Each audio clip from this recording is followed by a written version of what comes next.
All right. I don't know why it's not doing it. Oh shit. Let me get rid of this.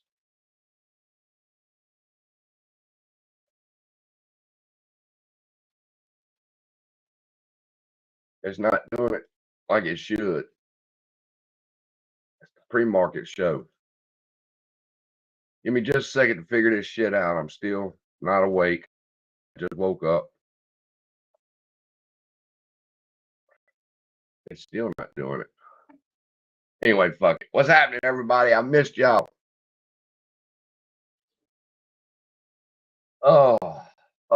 Let's see who's in here. Dubes, Master, Elazar, Red Soul, Drews. I don't know what the problem is with the title of this video. Good morning, Master. I got some surprises for y'all. We got some things going on. I want to talk about let's not be soft. Somebody in the comments left a message about don't be soft. What's up, Brandon? Let's go, Brandon. I get in so much trouble. Can you believe I'm 53 years old and YouTube is going to censor my videos? What's the title say? AMC Premarket price action, huh? What's my title say? Because I hadn't been on here since I shit with Tony. But don't worry about it. Don't even ask about the deal with Tony. I don't even want to get into it about that son bitch. Talk to me. Where y'all at? Was this thing running slow or what? We're looking at the pre-market. Shit is 1440 right now. I don't look a day over 6. That's because I had a rough fucking life, homeboy. I got YouTube up my ass about smoking on the camera, but I'm like, hey, it's my show. I'm not. Okay, let me end this shit. I'm going to end it again. It should not say that.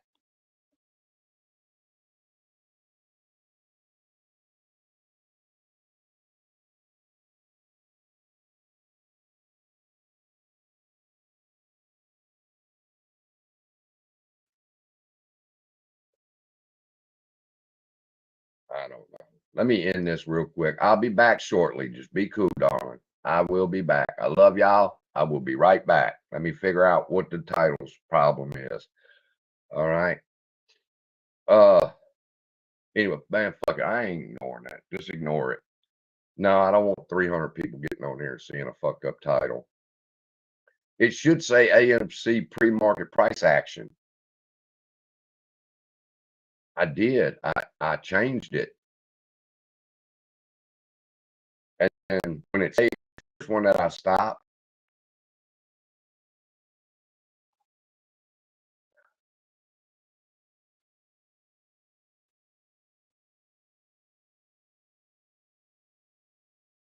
yeah, I'm showing that it's supposed to be the right fucking name. I don't like that shit. I don't like trouble.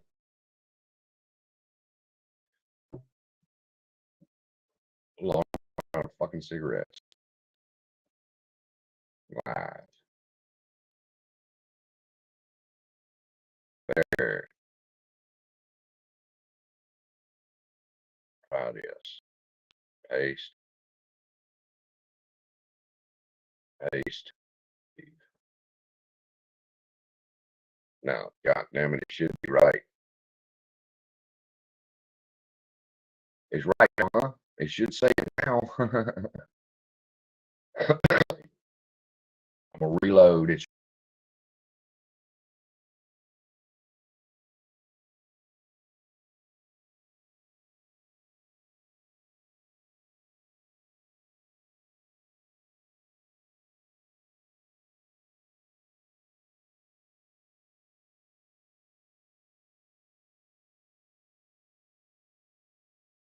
Where's all my people at?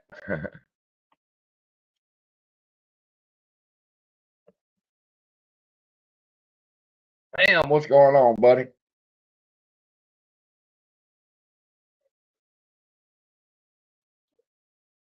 We're going into 5 minutes. We're just waiting on a couple people. Tyler's all good now. All right, thank y'all.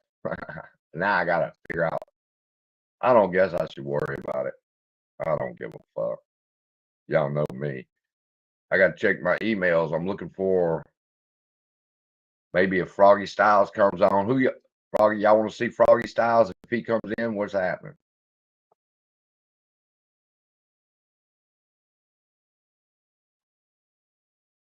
Good God. Do I have some emails? There's Froggy. All right, I got Froggy's email. I got 1, 2, 3, 4, 5, 6. 6 from I got 6 emails from the Queen of Swords.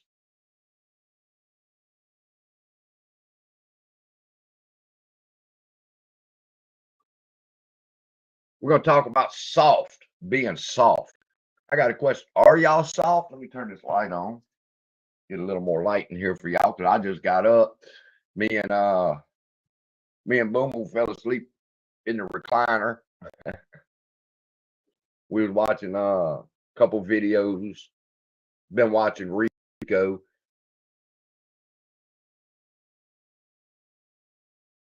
DM Pathin. What's up, Droobs? AB Investments. AB. Uh get a pen and paper. I'm gonna give you my email address. Shoot me an email and I can send you the link. Or in just a few more minutes, we'll start talking about the title of the subject today, which is "Don't Be Soft." I think we got some hardcore. Pathian's in here. Pathian, you want to come on with me? I can send you the link right now. Good morning. Because I'd really like to have a talk with you, Pantheon. Forgive me for mispronouncing it.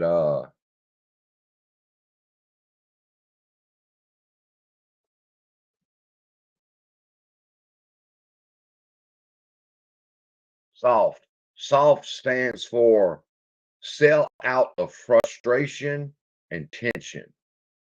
There's a lot of people becoming frustrated. There's a lot of people under a lot of stress. The stock continues to fall.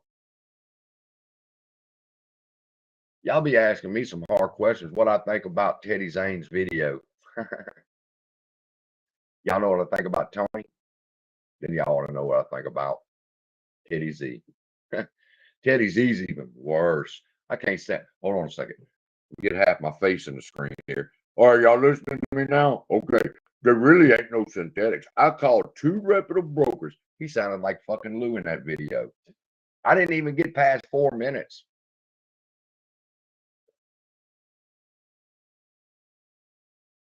Pantheon, your attitude don't suck. Brenda, block user, put user timeout. How do I make somebody a moderator? Does anybody know? I forgot how I make moderators in this damn thing. I'm not gonna have no negativity in here. Whoever that was that said that about Pantheon. Stressing out from trading. Hey, that's pretty good. Stressing out from trading. Let me write that one down. Somebody in my comments had put soft as being sell out of frustration and tension, but I kind of like that one too. I click on them. All right, let me see if I can find her. I need a couple moderators because I don't want this getting out of control as usual.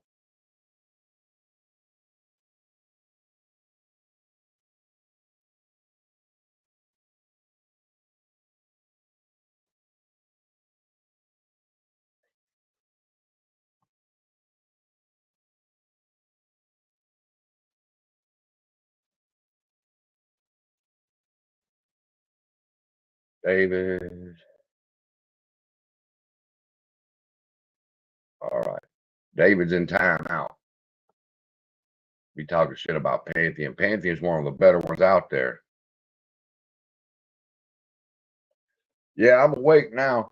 Just so y'all know, AMC.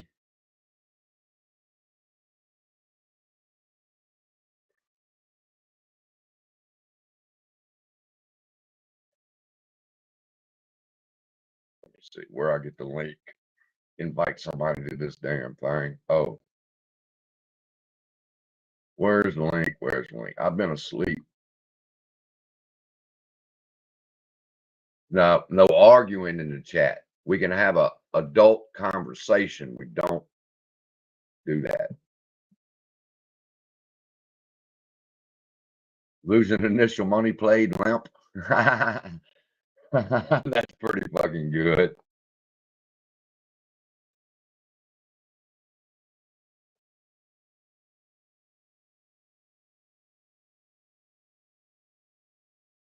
Soft people. Lord, am I going to regret using the phrase soft?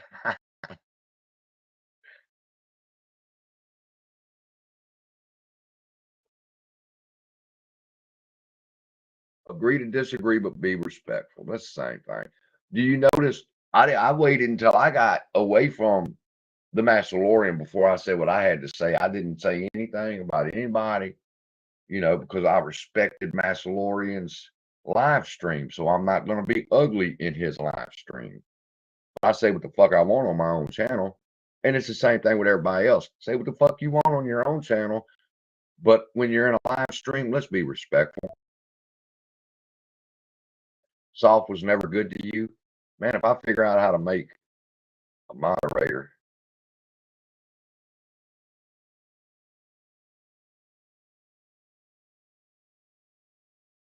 AMC. I agree. Let's see. Boom. Share the screen. Chrome. Weeble. All right. I'm using the Weeble chart. I always use Weeble charts for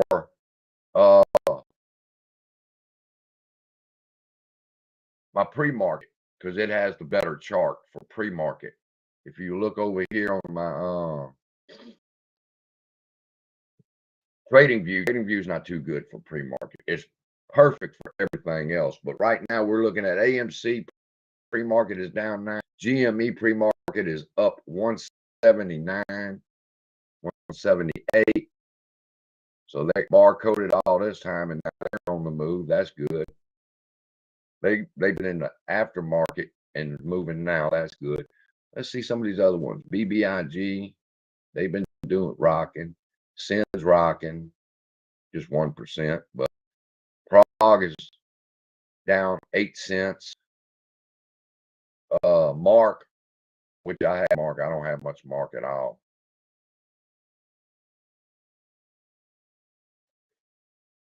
Which one of these y'all want to look at?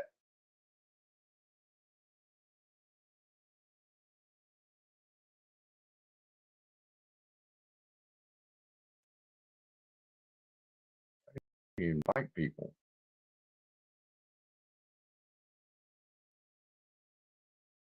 No, that motherfucker ain't running today. If it's gonna run, it's gonna run right now. It would run up and before the bell would come back down pretty violently.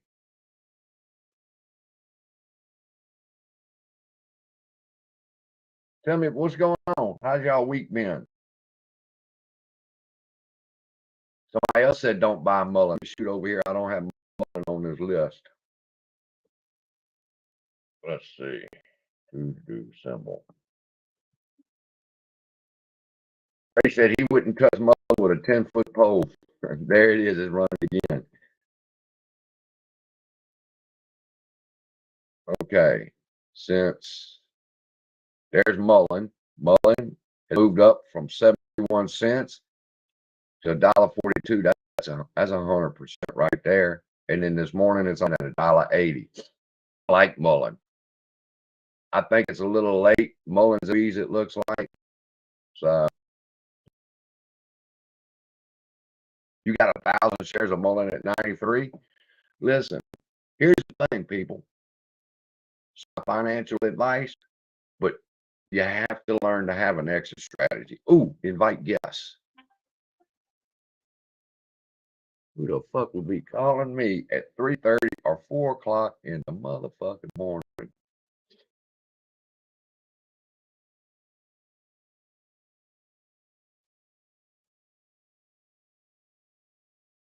All right, Pantheons.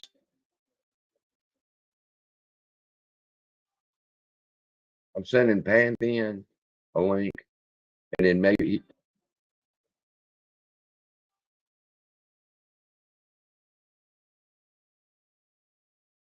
Pantheon, I just sent you a link. Let's see who else we got in here. Shirley, Shirley. You've been in and out, so you haven't been soft, is what you're trying to say.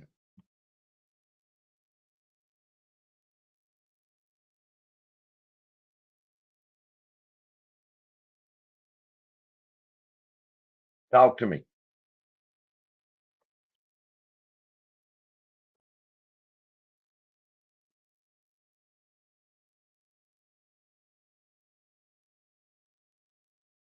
It's backfire. AMC's gonna backfire on their ass before it's over with.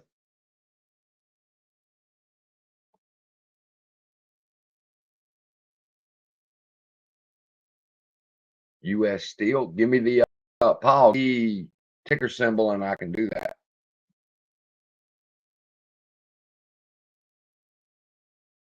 Pantheon, I'll send you a link. Yeah, give me a thumbs up, guys. I've been gone for like 3 days. Show people y'all still love me. I've been taking care of my pop. He's 83 and he's not doing too good. Smiling guy. Pull back for AMC this week. It's already starting to look like it.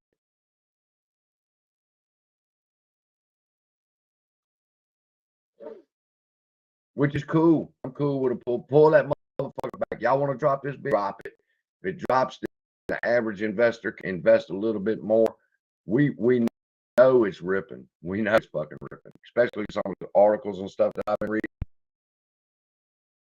I ain't worried about AMC a bit. Me neither, darling.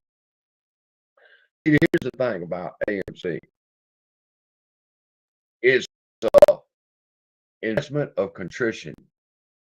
Some of y'all have just, hey, there's my buddy. Some of y'all have just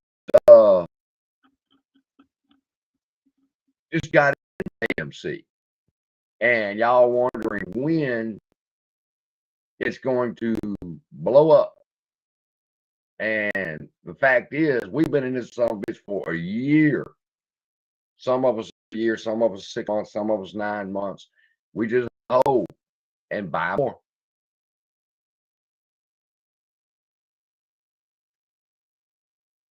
Y'all see my video? Where's my come in, Pantheon? I'm here. Can you hear me? Absolutely. Okay. Set this your boy from Louisiana. How do you say your name? Pantheon. Pantheon. Okay. Yep. Now I know. I be visiting Sundial so much. I don't get it right. No, you should have heard last night, man. I was getting all kinds of different names, but as long as it's close, I'm happy. That's good. That's how I am. Hey, Bobby. And I go, huh? That's not my name, but I still turn around because I know they're not pronouncing my name right. Are you prepared with anything that we share this?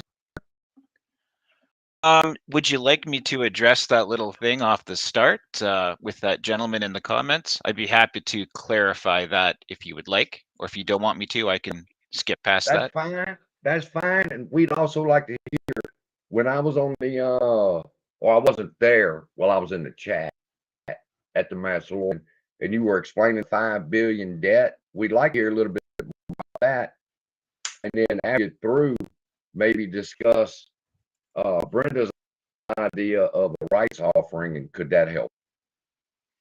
Yeah, that's a good idea too. I got your email on that, and I think it's definitely something worth looking more into. Just so we can clarify a little bit from the start here, there was a gentleman in the comments who was saying I have a bad attitude. What that was in relation to was there was a live stream with the Massalorian last night, and in there somebody was in and they were not asking questions. They were calling out myself and Massalorian. This is the same person who has been in my video comments and has been screened out because he, quite frankly, has been not just questioning, but has been rude and swearing and downright confrontational and aggressive. And this community doesn't need any of that. So No, that's that's why why last night. Sorry, go ahead. I took down my video. I don't want to be confrontational. I was angry and I said, well, I'll take that shit down. Nobody at that point. Yeah, and if someone's in our comments of our live streams and they've got a history of being a complete jackass and they're doing it again, I don't need to take that. Neither does Massalorian or yourself or anybody else, right? So Yeah, that's where definitely that not. came from. And I just wanted to clarify Definitely that. not So y'all too. when your viewer comes off timeout, hopefully they understand where I came from. All right. Or I'll boot And his then ass again. yeah, so just I'm sure he's fine. He just didn't understand. He thought I flipped out because somebody was in the comments, but there's always more to the story, guys. I am still looking at, you sent an email about share count. I still have to get on that. I'm planning to look at that a bit more on Monday, if that's okay with you. Oh, that's fine, man. Um, Everybody's got a busy life. but in relation to the question on the um, Brenda's idea about offering shares direct to retail, I think that I recall, I sent you an email on this tonight. I recall that Adam Aaron was posed that question at one point. So what I've done is I've gone through the first two quarterly earnings calls tonight, listening, trying to find that snippet from Adam Aaron. And I went through both of Trey's interviews and I can't find it yet, but I swear there's something that Adam Aaron has had that question posed to him, whether it's on Twitter or in an interview. I'm going to try and find that and get you that clip so that you can use that in a follow-up video. Cool. I went to that earnings call and tried to listen to it because I'm looking for snippets too, where he said things like retail owns over 90%.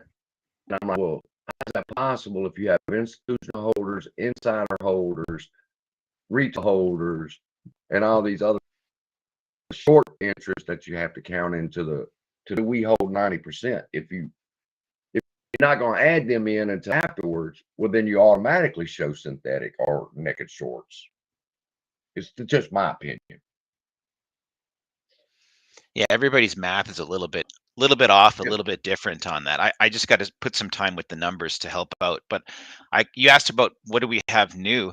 While I was looking for that clip from Adam Aaron, I found something new tonight that I need to look more into. So I don't want to freak anybody out, but it's worth maybe talking about here if you'd like, regarding the share equity program. Sure. To us. So AMC, the company, when they first did the IPO in 2013 and 2014, the initial public offering had 9.5 million and some change shares that were to be set aside for the employee equity program. And that's the pool of shares that when the company executives get their shares and then they sell them, right? Or they don't sell them, that's where that pool of shares comes from. So here, give me 1 sec. I hope it doesn't lag. I just need to open up a file that I've been working on so I can give you accurate numbers. Okay, as y'all can see, I've got me on here, Pantheon on here, and the chart for AMC Premarket on, so we can keep track of what's going on with our stock and fantastic DD. I'm just getting it open now. If it causes my audio to cut out, let me know, and I'd be happy to get rid of it. Yeah, because the audio was the problem from before. It wasn't the DD. I was sitting there on my fingers going, oh, come on, man. What? How did we get this?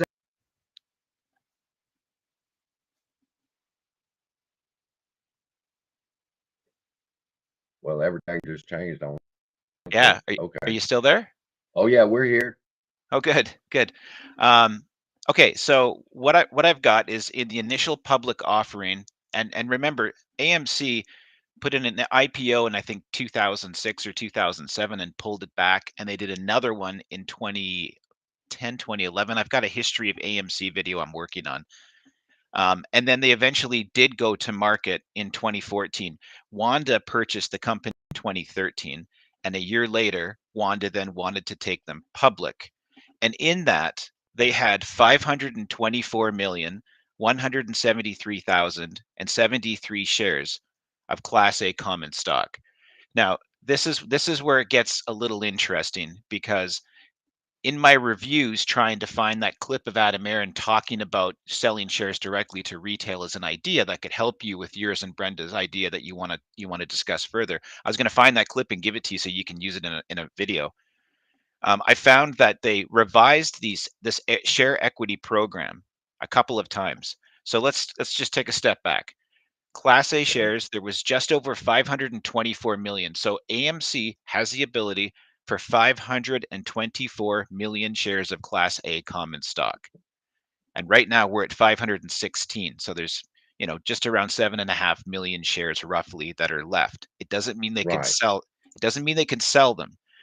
Now, there's a thing called the share reserve. The share reserve is the number of shares of Class A common stock that have to be held back for the executives. Okay. That Mm-hmm. number in the IPO was 9.4 million. Now, here's what gets interesting, CSI. You're gonna like this. That 9.4 million, the share equity program got revised twice in 2020. And the third time it got revised, they increased through the 2020 shareholders meeting. It was voted to increase 9.4 million for the share reserve to be 15 million. Okay.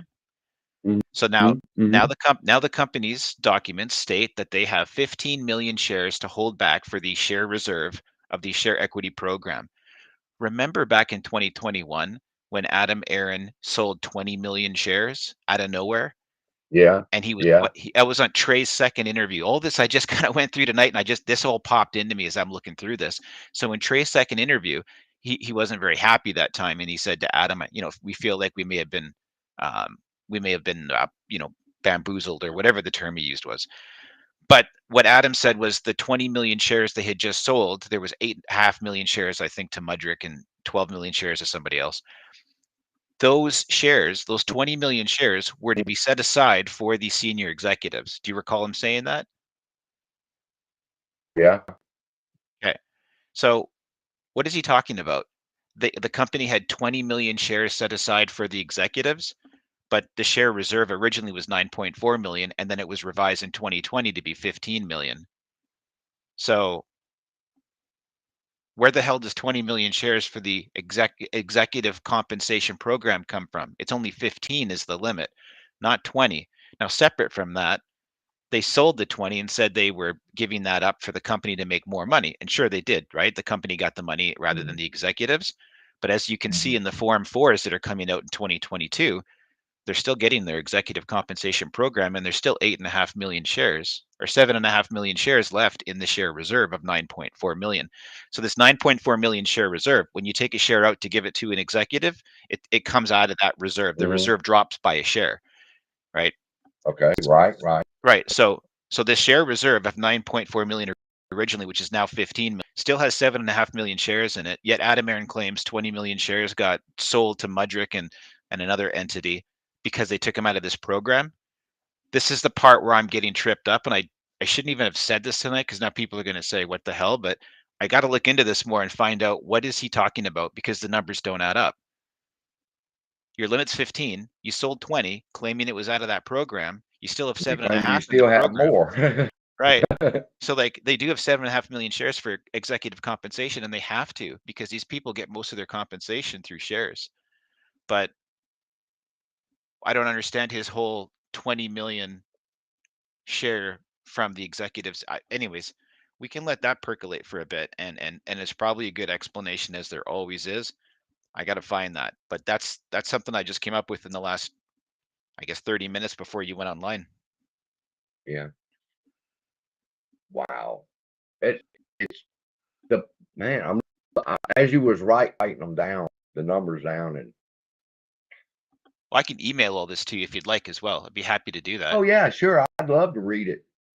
Yeah, if you want to do digging and put this into your own video, feel free, man. My deity is for There- sharing. with credit too. I believe in giving credit to thing like when I made the video video on the rights offering. I would have loved to have sounded like they come up with this wonderful idea, even though I knew, and you knew about rights offering, but it never crossed our mind. Sometimes it takes a person on the sideline to go, hey, what a rights offering. Rico had a video on he believes that the last 2 strikes was due to a share offer, which brought all of the people said, well, here's why that's not a good idea. Number one, it's I'm like, well, is not a reason to do it. I don't take my medicine, but I still got to take it. If it'll push this up to where they'll have to cover, we're there's a lot of. Sorry, go ahead. Second, I see all of y'all saying hello. I don't want to interrupt you, but I do y'all, and we both love y'all, and because we're up at 3:30 in the morning to be with y'all. Go ahead now. I'm sorry. I just want to tell everybody that I see them saying hello. Okay, and we've got not money advice. This guy just never relents on me. Are you serious, guy? Where's Why? he What? at? What? Oh, frick! This What's guy. his name? He's. I'm not asking for anyone to be There's put one. out. No, he There's just. There's one in every fucking group. Yeah. Look, I did a video after Adam Aaron in December came out and said that he would not do an NFT dividend. I did a video reporting that that's what Adam Aaron had said. The AMC Bigums did a video the next day that also said NFT dividend. And this guy's been all over me for apparently he believes I don't research that an NFT is not a dividend per Astro, and then I need to go watch Astro's videos. And guys, we're all looking for this.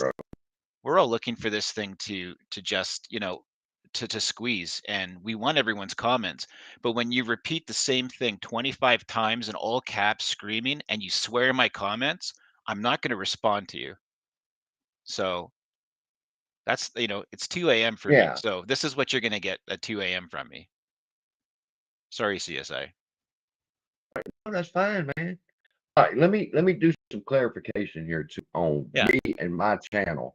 Okay, I am not the sharpest knife in the drawer, but I can listen to things and I can reason with logic and come up with a common sense solution. My greatest attribute that I can bring to the table is bringing people like you, AC Bigums, if he would come, other YouTubers who are really super intelligent. Because go back and I look at these federal registry rules, and I mean, you have to have your shit together if you're going to understand. And I just wasn't raised that way. I'm a hard worker, not an intelligent, book smart person. But that's what we have y'all for.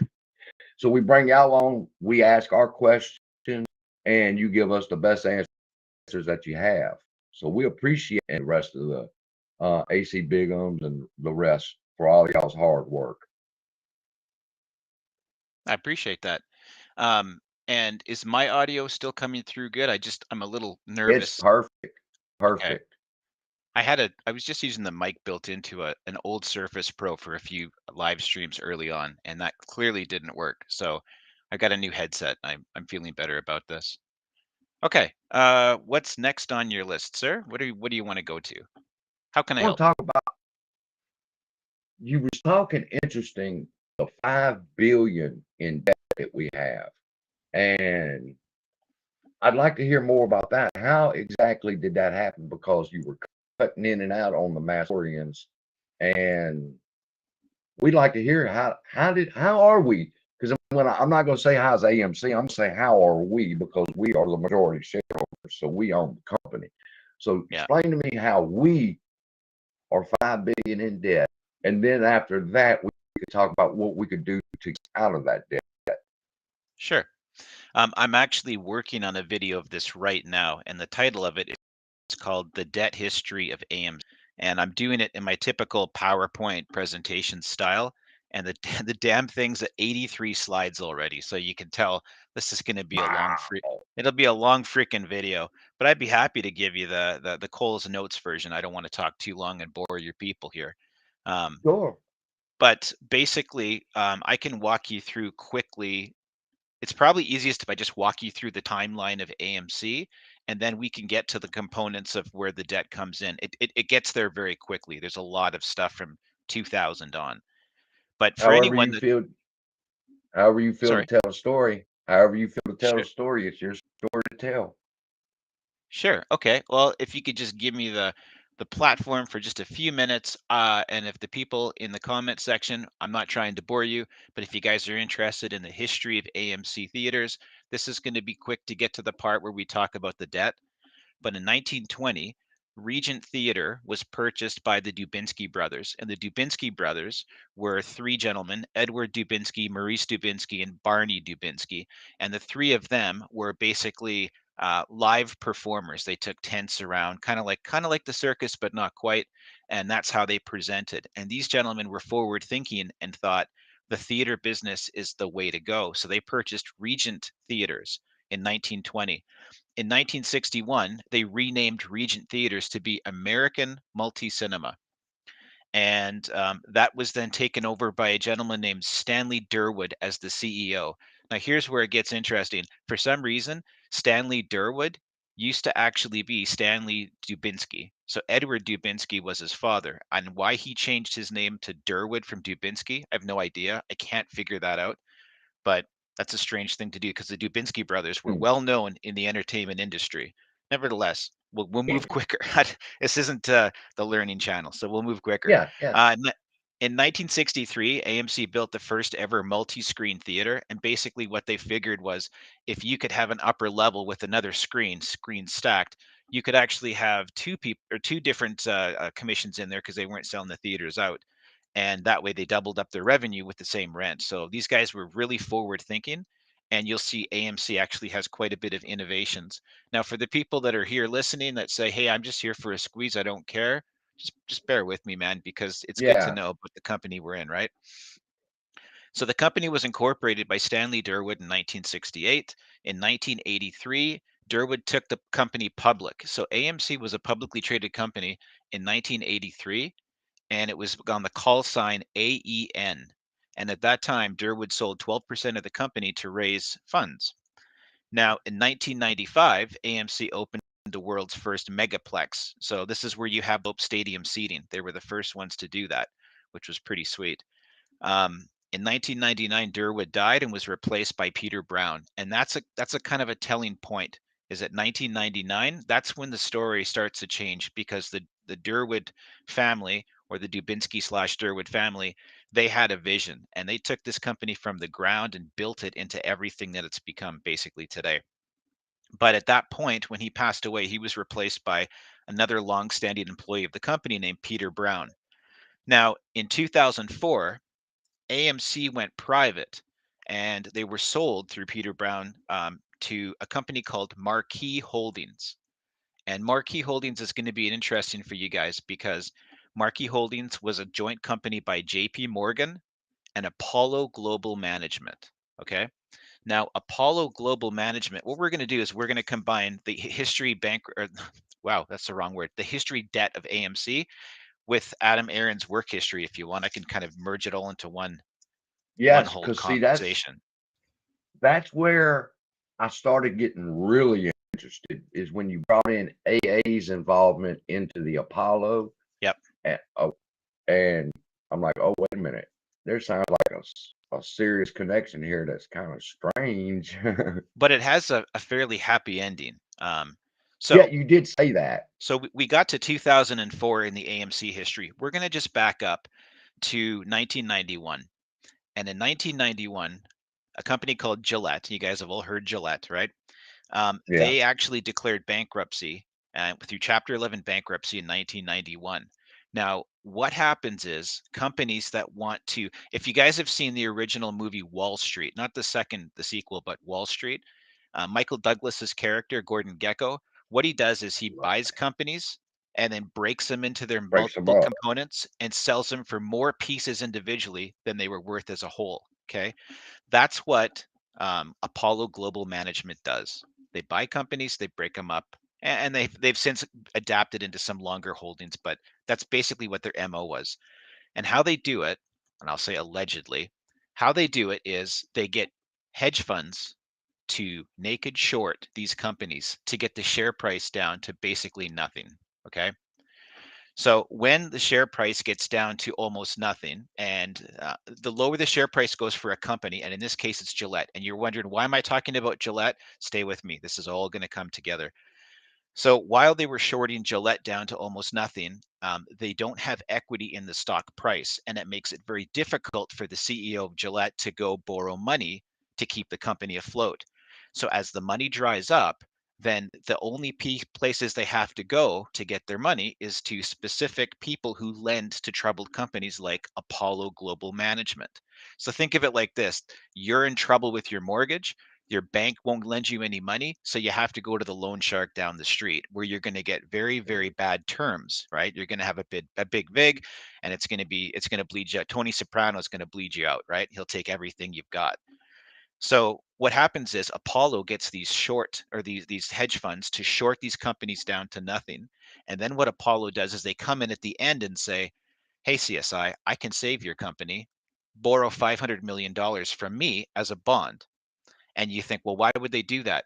It's because in the United States, that the bondholders get paid first when a company goes into bankruptcy. Right, I So read that.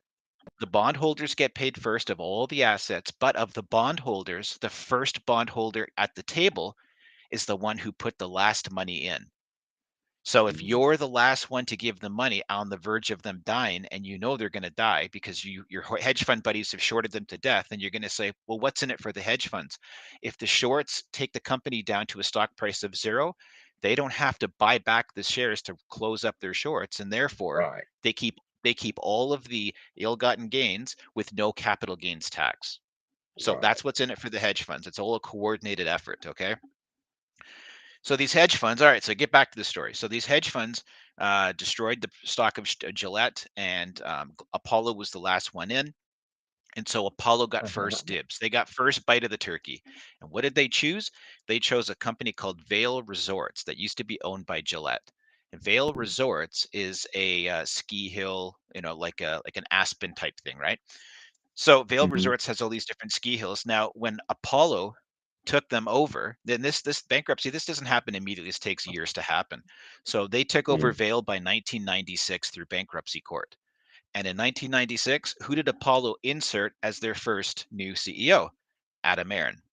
So Adam Aron was the CEO under Apollo for Vail Resorts.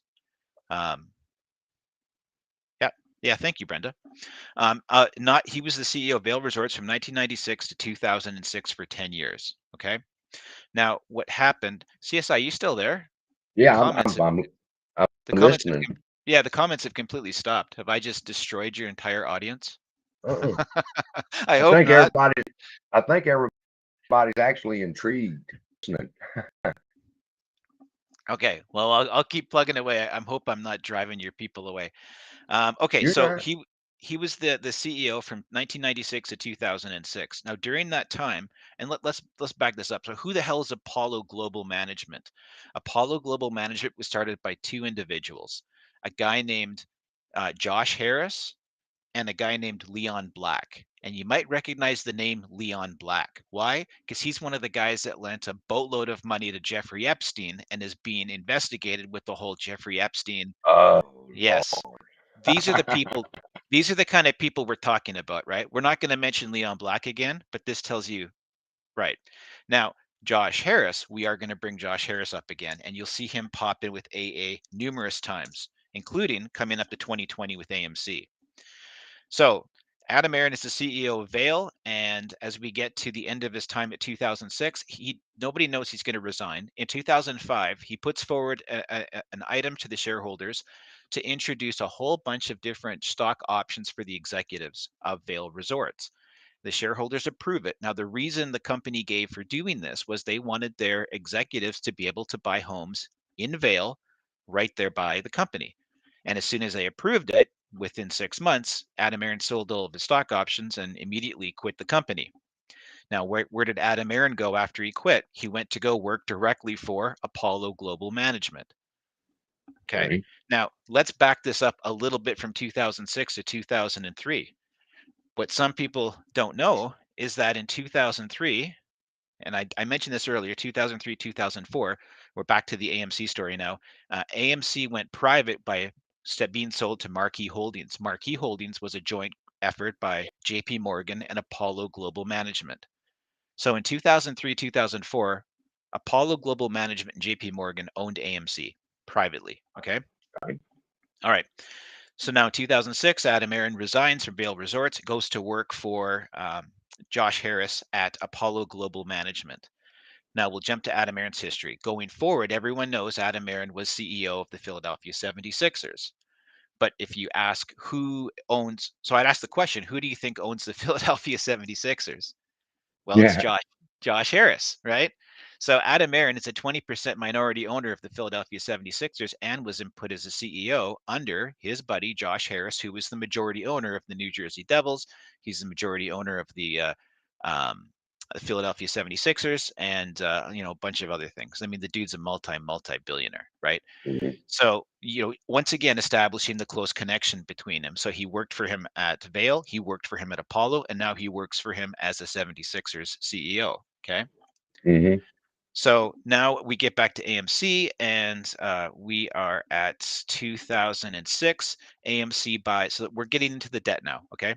So Mhm. Mhm. so here you're going to see a recurring theme. AMC bought Lowe's. Maybe I'm pronouncing that wrong, but it's Loews. I think it's pronounced Lowe's or Lays. Lowe's. Someone will correct me. Low. Yeah. That's a Lowe's. hardware company. I No, mean, it's a theaters. oh, okay, okay. Yeah, there'll be people here who can definitely explain it, but Lowe's Theaters. So in 2006, AMC bought Lowe's Theaters to expand their operations. And at that point, AMC filed for their first initial public offering. And that was Lord Nemesis. Thank you. And Lord Nemesis, I'm just going to stop for a sec. Lord Nemesis is a fellow AMC YouTuber, and I think it would be great if people could check out his channel and check out his stuff.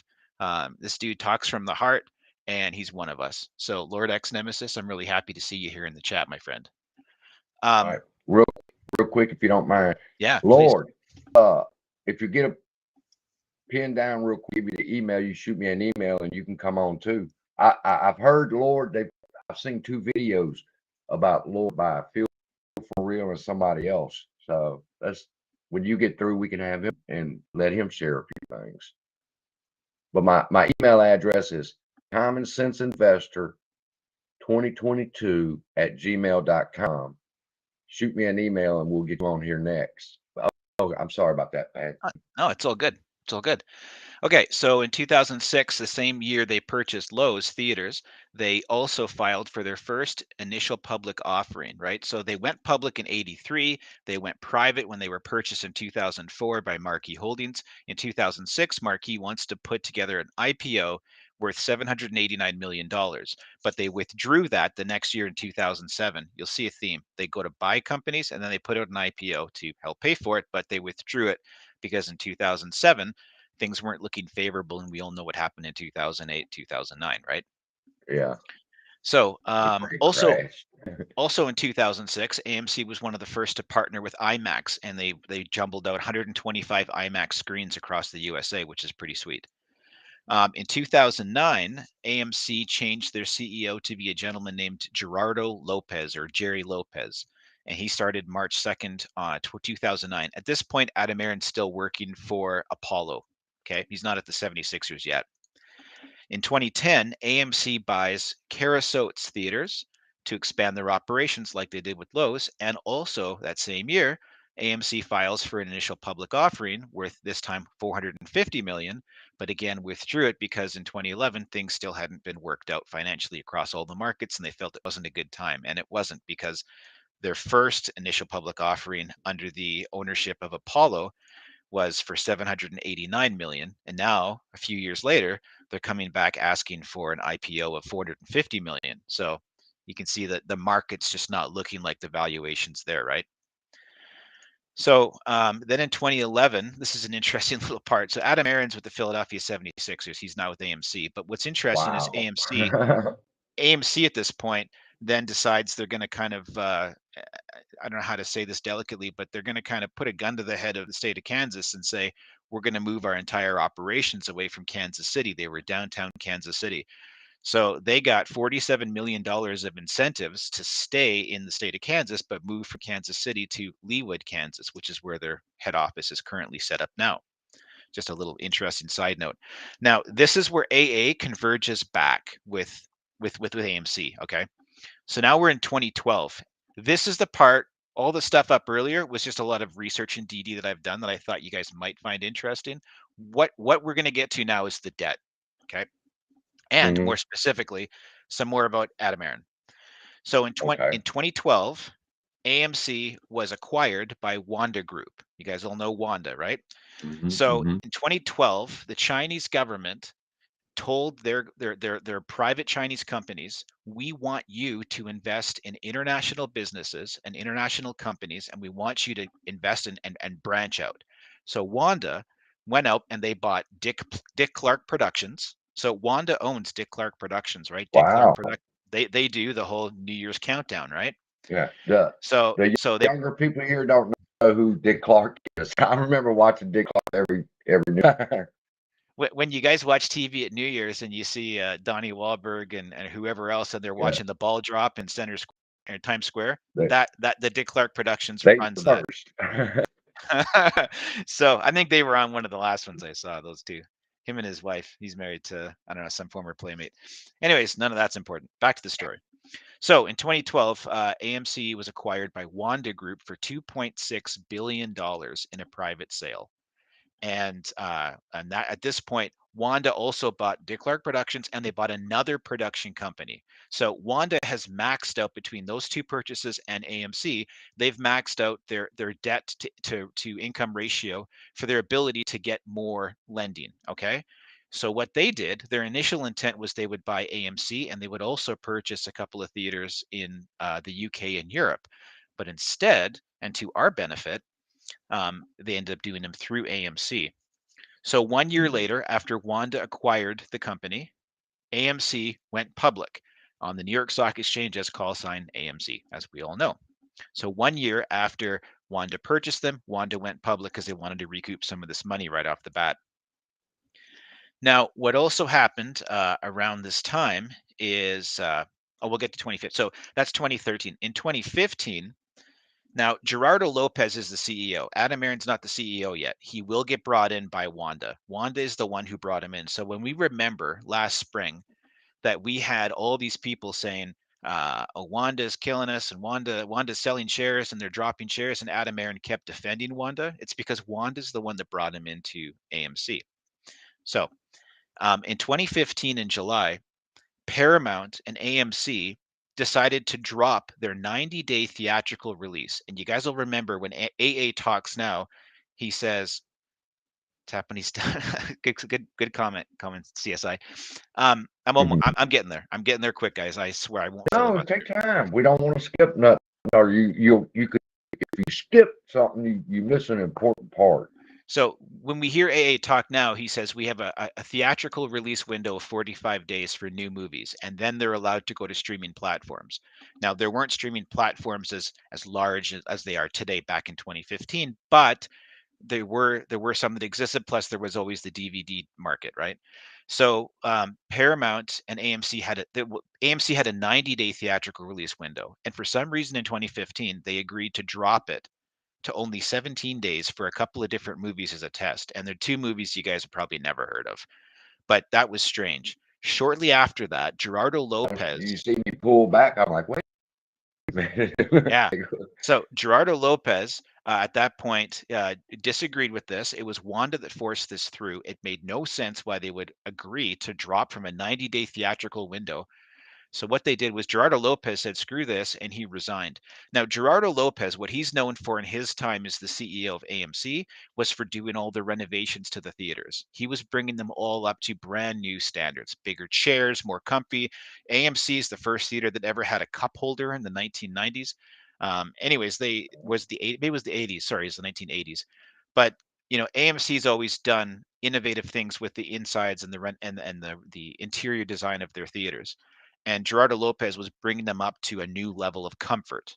Now, at this point, he disagreed with the theatrical release window dropping. He didn't like that was even just opening the door for people to put good movies to a smaller window.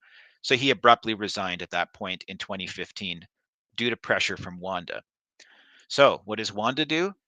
2 months later, they announced Adam Aron now has come in as the new CEO. Now, here's where the debt comes in, because Adam Aron's history has always been a guy who understands marketing, a guy, you listen to the earnings call. You get the finance guy on and he just puts everyone to sleep and the stock price drops. The stock price drops when he talks for his 20 minutes, right? And then AA gets on and the guy loves talking. He's a larger than life personality, right? Whether you like him or hate him, the man knows how to hold a room. So in 2016, Adam Aron was brought in by Wanda with, Wanda also has ties to Apollo because Josh Harris has connections in China. So they worked together to get AA put in as the CEO in 2016 with a mandate to aggressively grow the company. Now, remember, I mentioned earlier that that Wanda had pretty much maxed out their ability to borrow by all the purchases internationally they made. But AMC at this point had a really clear balance sheet. Like, how clear? To this point, AMC had never had debt over $2 billion. And there's not all debt is bad debt. There's good debt and there's bad debt, right? And if you get debt on bonds with favorable terms that cannot be converted to shares, like the change that AA did in January, and we'll get to that, where he restructured some of the debt and pushed it back to 2019. I'm sorry, 2029, 2025. Sorry, guys, it's 2:40 a.m. So I believe he pushed it back to 2029, whatever it was. He did those new terms, and in the new terms, he agreed they were not convertible to shares, which is the kind of debt that we as shareholders prefer. We don't want people exercising debt into shares. All right. So his mandate is to grow aggressively. Holy crap! Is that Cam? That's Cam. What's up, brother? My friend, Crazy Canadians in here. What are we both doing up at 2:40 a.m.? This is nuts. I'm trying to figure out this restream, bro. And you guys hit me with a restream. I'm trying to get it so it restreams everything that we shoot here. That I can put it on my channel. You know that how you click that link, what Mass was doing and Tony, where we get hits on my channel, you get hits on the channel, so it's a big family. I don't know how to do it. You guys got to help me out. I've been okay. I just went to do that and be able to do that. They said get the pro. I'll get the pro today so that anybody that comes on can stream to their channel. So I'll do that for y'all today. Thanks, brother. And I wouldn't mind talking to somebody that's very educated in this stuff because this is all new to me. I have so many things running, and I was talking to some other. I'm on TikTok, Facebook, Reddit, on our own group on Reddit. Though I want to be very clear on that. And then YouTube, and then there's a couple other Twitter. So I just want to. I'm exploding my channel up a bit, and I'm bringing all of you with me. So it's just we have to get out there. We've united as a group, and this is the next step. We got to stay with technology, but I'm not as educated in that as I make myself out to be. And he was telling us a story about the AMC debt. He's up to 2016. 2016. Kill it, buddy. Kill it. Cool. So in 2016, remember, Adam Aron is now, as of January 4th, been brought in as CEO and told by Wanda, we want you to aggressively expand at whatever cost. So his job was to come in and make this happen. So what does he do? Within the first 2-3 days on the job, he's on the phone with Odeon and UCI cinemas in the UK and Europe, and he's on the phone with Carmike cinemas. And he makes that happen in 2016. That's AA's job, was to do that. So he comes in and he's told aggressively expand. This is where you're going to see the debt trigger. So the deal to buy Odeon and UCI, which are cinema chains in Europe and the UK, was for a total of $1.2 billion in valuation, which was 75% cash, 25% stock. So AMC had to go borrow through bonds to get the 75% stock of the 1.2 billion, and the rest of it was issued in stock. Now remember, they had, from the start of their initial public offering, 524 whatever it was million shares available, but they only had at that point, like, what was it, 50 million shares or something like that. So he had shares to issue to buy stuff. This is not AMC having gotten, we're over 5.5 billion in debt. They didn't get to that number by being careless. Okay, these were strategic growth initiatives. So okay, so we get to 2016. It's 1.2 billion, 75% cash, 25% stock, for those two theaters, Odeon and UCI. He also, the same, about 4 months later, also does Carmike Cinemas, again for 1.2 billion. But this one's a bit of a different beast. 49% cash, 20% stock, and 31% debt. Okay, now both of these deals were financed through Citigroup, through a mix of loans and bonds. And you'll remember Citigroup because when AA sells shares, who does he have help him sell his personal shares? Citigroup. Anyways, that doesn't mean anything. Citigroup's a big bank, but they've got connections. So now at this point, at the end of 2016, AMC had never had debt over $2 billion ever in a single, at the end of a year. They're now at 3.827 billion. So they've added 1.827 billion, but they've purchased huge amount of theaters, right? So they've aggressively expanded as per his mandate. Now in 2017, there's a curveball thrown, and the Chinese government told their private companies, hey guys, we want you to bring all your money back to China. We don't want that the money's gone international like we told you to do back in 2012. Bring it back to China. So at this point, Wanda tells Adam Aron, you need to start buying this out. It wasn't that Wanda decided the cinemas don't work and they were mandated by the Chinese government, get out of those things, but not today, Bring it back home. but you bring it back home, but you've got some time to work it out, right? So in 2018, Silver Lake, and you guys will remember Silver Lake was one of the debtors. Yeah. Silver Lake financed $600 million in convertible bonds. Those are bonds that can be converted into shares of common stock, to invest in AMC. Now you would think, great, so they got $600 million. They could buy out a bunch of shares from Wanda. Well, partly. Now they used 70% of that 600 million to repurchase 24 million shares from Wanda, but Wanda still has tons of shares at this point. They used 27% of that 600 million to fund a special dividend to Class A and B shareholders, which of course is Wanda, right? So before they exit out, they're getting this special dividend paid out. So they're taking 600 million in debt, and 27% of that is being used to spend on a freaking dividend. That is just, it doesn't make sense. And 3% a dividend that they didn't need to do. But yeah, they did right, it. bro. But 3% was left. And what did that do? That went for ongoing business expenses. Now, here's the snake part of the deal that I don't care for, but it is what it is. When Silver Lake made the deal to give them $600 million of convertible debt, they also mandated that they got a spot on the board of directors. So there's a director named Lee Whitlinger, who is still on the board of directors of AMC right now. And that was part of the deal. He got to sit on the board, get a board seat, and board seat members get 5,000 shares every year just for being a board member, which they just exercised. Cam, you'll know this. They just exercised on their Form 4s just after March 1st. They just one after another. They all put out their Form 4s for their 5,500 shares of AMC each. Yep. Start liquidating them, selling them off at low prices. So yeah, I just seen that. I brought those Form Fs up, or Form 4s up. Yes, you're correct. So correct there, my friend. So that's where we get to in 2018, and now at the end of 2018, because of this extra 600 million and the dividend they issued, the debt has now grown to 4.7 billion.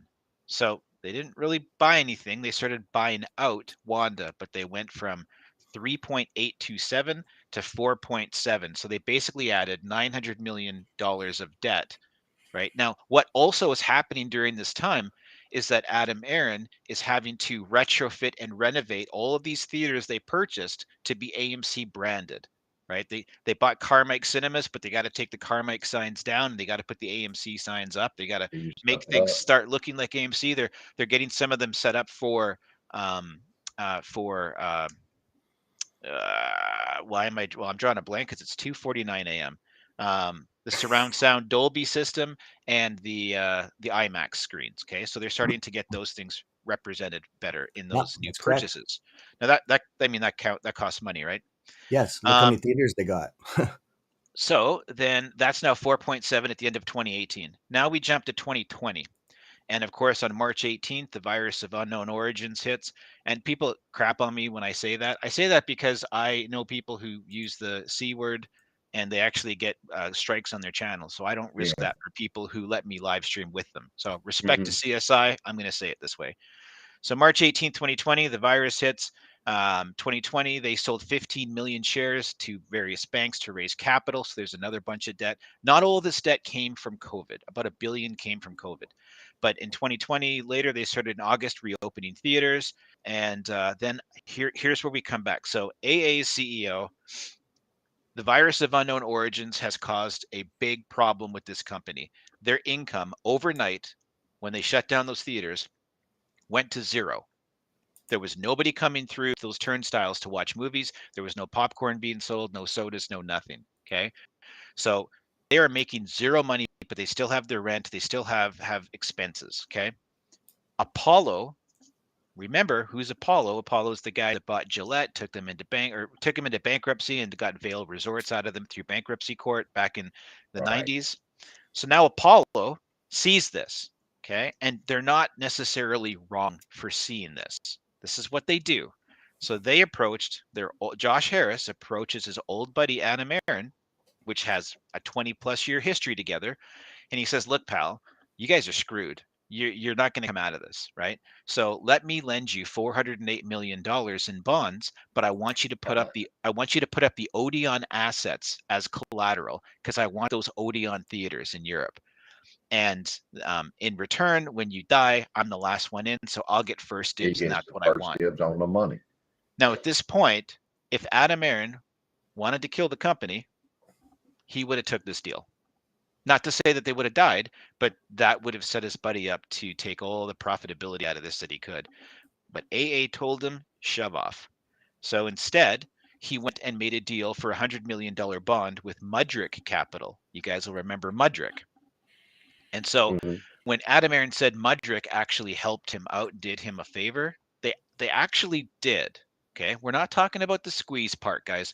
We're talking about the company. And at this point, remember in 2020, this company was very much on the verge of potentially dying. Okay. So they took $100 million with Mudrick, convertible to 22 million shares, in an effort for him to tell Apollo, take off. Why? Because he doesn't want this company to die, and he knows this is what Apollo's here for. They're the vultures circling the carcass, right? He's not going to let them in. So now by the end of 2020, AMC's debt is now increased to 5.7 billion, but I mean $1 billion of it came from the virus of unknown origins. But leading up to that was about all these acquisitions and renovations of those theaters. And if those all are profitable, which most of them were, they've went ahead and they've also been closing down the theaters that weren't performing, and they've kept and renovated up the theaters that do perform.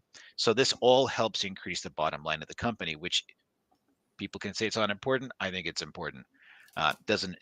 Fundamentals aren't going to set off the squeeze, but fundamentals definitely show that the short thesis, which short thesis is wrong, that made sense in 2020, doesn't make sense today. Okay. So in 2021, then from December 14th to January 29th, AMC, this is what you talked about earlier, CSI, which was Rico's video, right? So from December 14th, 2020 to January 29th, 2021, AMC raised $1.822 billion in share dilution and debt financing. Now, I don't believe that this is what set off the January squeeze, but the debt was all raised from December 14th to January 29th, and we squeezed just before January 29th, right? That's when the pop took place. I don't necessarily agree. I agree the timing is coincidental, but I don't personally believe the thesis that the offering is what set it off. But I'm not disputing Rico. Rico's a smart dude. It's not where I'm coming from. But that is what happened at that time. Now, when we get to January 27th, AMC popped on Gamma Squeeze to $20.26 a share. We all know that. Yep. But what did that do? that triggered Silver Lake's convertible bonds into AMC shares. Now they weren't supposed to, Silver Lake wasn't supposed to get them into their 22 million shares, but the pop that took place on Gamma in 2021 January, that got over an agreed upon price. And once it did that, it automatically triggered Silver Lake's bonds into shares. So it's not like Adam Aaron was throwing them shares. This was a deal made in 2018, and the circumstances of the Gamma squeeze put them in a position to now have shares and not to be waiting for debt. Okay. And if the company, and you got to remember at this point, AMC still is not out of the woods. So if the company then goes under and they're holding Class A shares, they're going to get nothing because the bondholders get paid first. So this has Silver Lake saying, whoa, wait a minute, we better make a move. Okay. And I'm not trying to defend hedge funds. I'm just giving the context of what's happening. February 5th, Wanda also converted their Class B shares into Class A shares. Now, that was important because Class B shares have a voting power of 3 votes for every 1 share. And then when they convert them straight up to Class A shares, they get 1 vote per 1 share. We own retail. We own Class A shares. The Class B shares with a 3 voting for 1 power cannot be sold because you don't want to sell shares worth a 3-to-1 voting advantage to anyone else. Wanda owned the company when they went public. So Wanda ended up owning those shares. But once Wanda gave those shares up to be Class A, then they disappear. Okay. There's no more Class B shares that can really be sold at this point because you don't want to sell shares with a 3-to-1 voting advantage. That's how you get hostile takeovers, right? So it's all part of that plan. Then on May 13th to 18th, over a 5-day window, Wanda started to sell all of their shares except 10. So they had 24 million shares. That's the last of their shares. They sold everything. Wanda still owns 10,000 shares. Not very much, but for an ape, that's a hell of a position. So Wanda dumped all their shares, and now what Wanda has done, it's not that they didn't believe in AMC, they didn't believe in the theaters, they were instructed, get out of the international market, bring your money home. So they've done that, okay?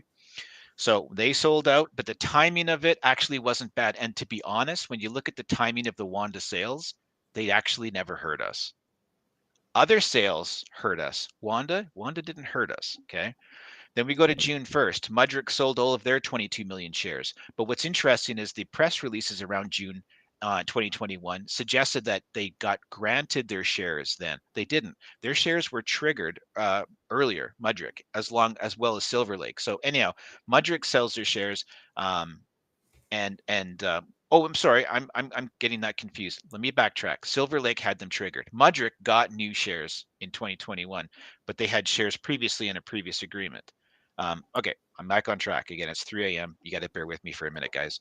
I'm in the middle of actually compiling this into a video, so I'm kind of working through my notes. Mudrick did sell their shares. They're a bunch of jerks. They sold them at like $28, right? And then they put out a press release saying that AMC is not valued at this. Those guys are absolutely ridiculous. So, screw Mudrick.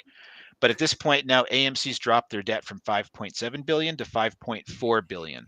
That result is because of all the debt that's being converted into shares. So we're being more shares are coming into the market. They're diluting us, but the company is reducing this debt. So it's a trade-off at that point. Now AMC. Now we get to 2022, and this is the recent stuff, right? In January. I believe it was either January or February, but AMC struck a $950 million bond of non-convertible stock to deal a stock deal to push out debt maturities. So debt that was coming up due right away, it's 2029. Sorry, I was fumbling the date before. It's going to be 2029 when this new $950 million bond non-convertible stock deal comes due. Okay, they're paying 7.5% for the bond rate, but the maturity was added 4 years. So it was going to come into effect 2025. So they pushed the debt out. They got a pretty decent rate of return. You look at inflation. So that's actually not bad. It doesn't rise with inflation. And these bonds cannot be converted into shares. So that was actually a really good deal for the executive team to convert that out. They got a better rate. They pushed the date out, and they got another $1 billion that they can use to keep things solvent. What does all that mean? In my opinion, that tells you where all the debts come from. How we've gotten up to about $5.4 billion in debt. You can add the 950 on top of that now. But a lot of it isn't due right now, and it's not killing the company. The company health-wise is in a good spot. Yeah. They've been able to push the debt into locations now that's not going to hurt us, especially if the movies keep coming out. People keep watching it, and we keep making income, especially the popcorn. I'm really bullish on that popcorn. That's going to kill it. Yeah. I am. Say, let me interrupt you for just a minute. That's it. Yeah. I was in the grocery store. Yeah. And I'm wanting to buy, and as I buy it, I see Act One, and I said, "Well, wait a minute. They don't have no AMC popcorn. We sell AMC popcorn in the store." And about less than a week later, AA come out with it, and I said, "Son of a bitch! Why didn't I say it earlier?" Oh man, that's awesome. And what's interesting about that, CSI, is the companies that make popcorn. There two companies equal 95% of the entire market share, and that's Pop Secret and Orville Redenbacher. So those two companies. Yeah. But how are those companies judged? They're judged on how close to movie theater popcorn taste do you have. And here we have exactly the measuring stick. The measuring stick is AMC, right?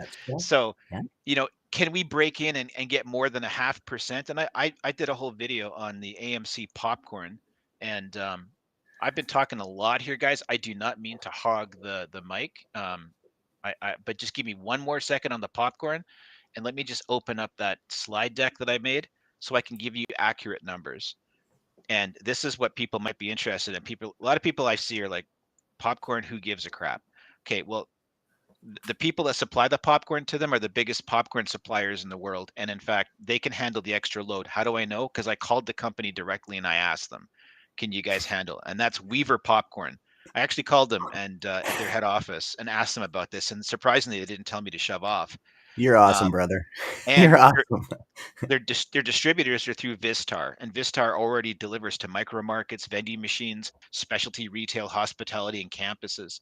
So if you can sell popcorn on a campus and it tastes like movie theater popcorn, those college kids are going to run. I mean, I would have bought the hell out of that back then. Yeah. But getting to the finances, so 95% is held by two main companies, but we have a brand name, right? AMC popcorn. Right. There's already theater brand popcorn you can buy that calls themselves theater brand popcorn. They don't taste like it. So if AMC gets 0.5% market share, that could and people have said, it's 80 to 90% profit, right? And that's what Bigham's and others have said. What I did was I scaled that back to be a 75% profit margin. I'm taking the low end of this. That's how I always budget everything in my life. I take the low end or the high end, whichever the bad way is, and I plan around that. And if I can make that work, no matter what, I'm going to be good. So assuming a 75% profit at 0.5% market share, 0.5%, that's 8.6 million a year, right? If they can get that up to 2.5%, it's 43 million a year profit. If they can get that up to 7.5%, that's $129 million a year profit. And if that can come to only a 15% market share, that's $258 million. That sure buys a hell of a lot of debt. And I don't think it's unrealistic to think they might be able to get a 10 to 15% market share and even more down the road. But anyhow, I've really hogged the mic. I'm not going to go anywhere, CSI, but I want to. Cam and I are both sitting here at 3 a.m. We're both a couple of morons, but we're smart because we're on your stream. Yeah. Hey, where are you from, CSI? What time were you? East Coast? Louisiana Central Time. It is 5:03. Oh, you okay. Are you usually up this early, or are you just doing software stuff? Oh no, I'm always up this early. Oh wow. I'm just up messing around on my computer, and I got an email. I'm like, yeah, I'll jump on that. I wanted to come on your stream for a while. Go ahead, Pathion. CSI, have you made the donuts, or are you about to go in to make the donuts? I'm taking the day off. Mondays, I'm setting things up at my shop to where it's closed on Mondays, and so I can do a live stream, pre-market live stream to set us up for the week, and then I'm going to start doing a Friday early stream for end of week and what we can look forward to for the next week. Cool. What time do you normally go in to start the donuts? That's awesome. Nice job, man. 1 o'clock. quarter to one. Damn. And I got one last thing before I stop talking. Sorry, Brenda, Queen of Swords. You think it was the Say Tech Vote earnings call? Thank you so much. I will find that, and I will get that snippet of audio to CSI regarding the Adam selling directly to retail. Thank you, Brenda. I'm going to stop talking for a bit, but I'm going to be here though. I'm doing the same thing as you guys. I'm totally revamped my channel. That's what I'm up right now. I'm going to be launching in the mornings for pre-market, and then I'm going to be taking my break. I'm running it like a job now. So I'm going to be just pushing it hard because we got a lot of uncertainty and problems with these social media platforms right now. There's so much construed information. Our channel is about helping, okay, other people and trying to get that out there. And what is happening is we've been bogged down with all this crap and just uncertainty. And there's so many people are going to get hurt. And that's my issue. There's going to be so many bag holders on this that are waiting for these obscene amounts. I'm not going to get into numbers, but you guys know what I'm talking about. They're going to be waiting for a squeeze that already happened, and they're going to be waiting for this next push that never does. So I'm very concerned about that, and I know I'm not the only one on that. So I just wanted to put that out there, and I just wanted to say, CSI, thank you for sending me the link. I'm very intrigued by your content. I have been for a while, and I'm glad we had finally met up. Well, I have a question for you. Go ahead, bro. You are in the metals market. I seen you with your gold. Gold buddy, yeah. Yeah.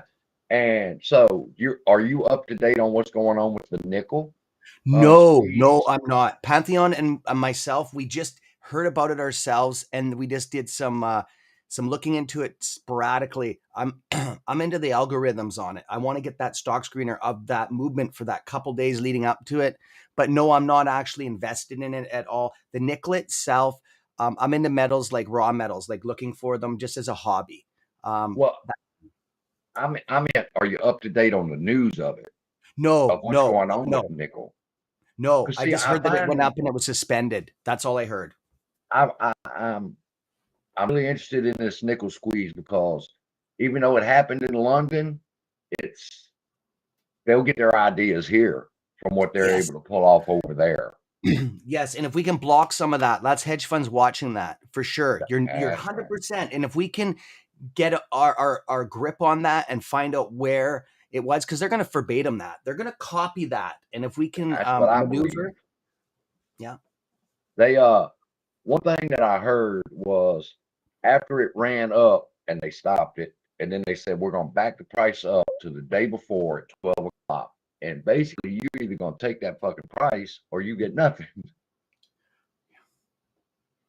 That's a little scary. And what I've advocated that they're going to come to a point in this play where they'll say enough stuff. And before the nickel play, I said, they're going to come to a point where they're going to say enough's enough. Now, you greedy son of bitches better take your money and sit down. And sure enough, that's what they did with nickel. Yeah, exactly. I see some construed questions coming up there with my name attached to it. Okay, if it's respectful and questions, it is, bro. It is, bro. Answer them. Yeah, it says, Cam, so are we shall not expect a squeeze. Is that I've never ever said that ever. I don't know where that's coming from. I'm totally for the squeeze. I promote the squeeze. I don't talk numbers. I do have some squeeze tools on my channel. We are classed as the #1 squeeze stock experts on these social media platforms. I have come up with some killer stuff. And I'm not going to take over his stream and get into all this stuff. No, talk. Enjoy yourself. That's what people are here to hear. Okay. What's going on. And if you have the knowledge, that's why you're on the channel. Okay, so what it is we have different systems in place, 3 selling, and I just want to be very clear on this. Okay, our buddy in New York that keeps on putting out content, he's putting a spin. He's been taking a bunch of my content and spinning it. Okay, I have data backing this up to 8 months ago. I'm an OG on this. Okay, my channel launched over a year ago. Okay, I was 2 months below trades. He launched, I launched. Okay, Matt Kors launched. We almost launched together, me and Matt Kors. We were friends at one time. Everybody knows that. And then till the synthetics came out and I started talking to him, he got all weird when he went down to talk to AA. After he came back, he was a totally different person. Okay. So we did not connect. Okay. I'm not going to get into any of that. I'm not going to put him down. He has his own thing. He's young. He's very young. I'm 45 years old. Okay. We have a different outlook on things. So I just wanted to say, if you're hearing stuff and you're like, Lou said that, look, we're not going to get into that. Okay. If you want to fact check my stuff, you can go back to my archives and my videos and you're going to see, wow, he knew this 5 months before he did.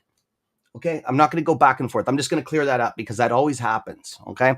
So we have a C3 system selling feature. My channel and what I am into is I'm into helping people 100%. Okay.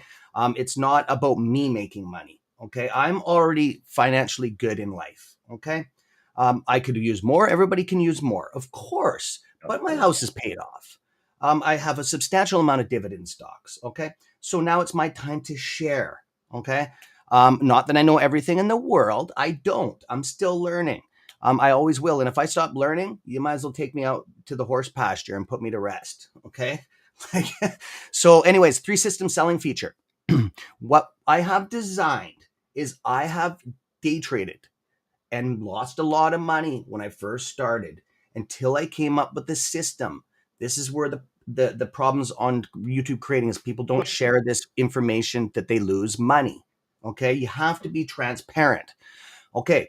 My average was 60, 80% loss. I was like, what is going on here? Okay. So then I came up with this feature, 3 system. Share recovery is the first thing. Okay. I'm not saying sell your shares at a low. I'm not saying that. This is for yourself. Who cares about everybody else? Okay. Think about yourself because nobody else is going to care about you. Okay. This is about you.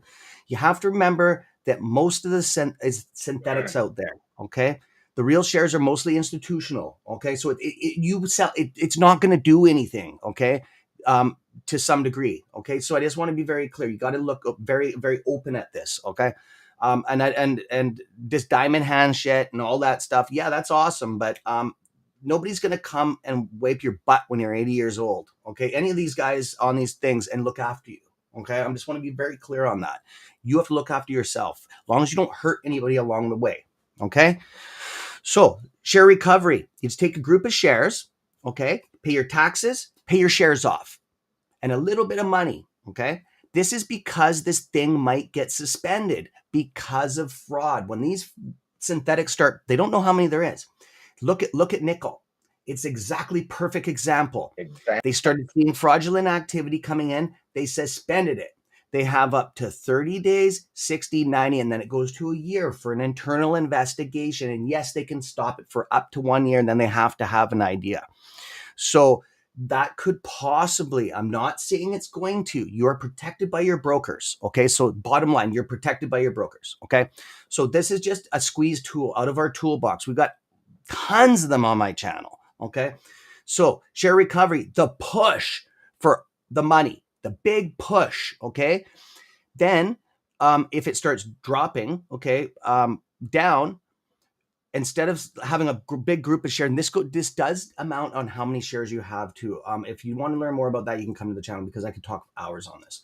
Okay. So if you dump, boom, shit, it just went 3 times as much. Oh my God, what did I do? This is called share protection. This tool I made. Okay. So first, share recovery, the big push, and then you have a little handful of shares left over. If it starts clapping, bam, I'm out. Or, holy crap, it went up again. Boom, I just made more money. Yeah. So that is called a tool. Okay. It's called a squeeze tool. Okay. And that's just one of them.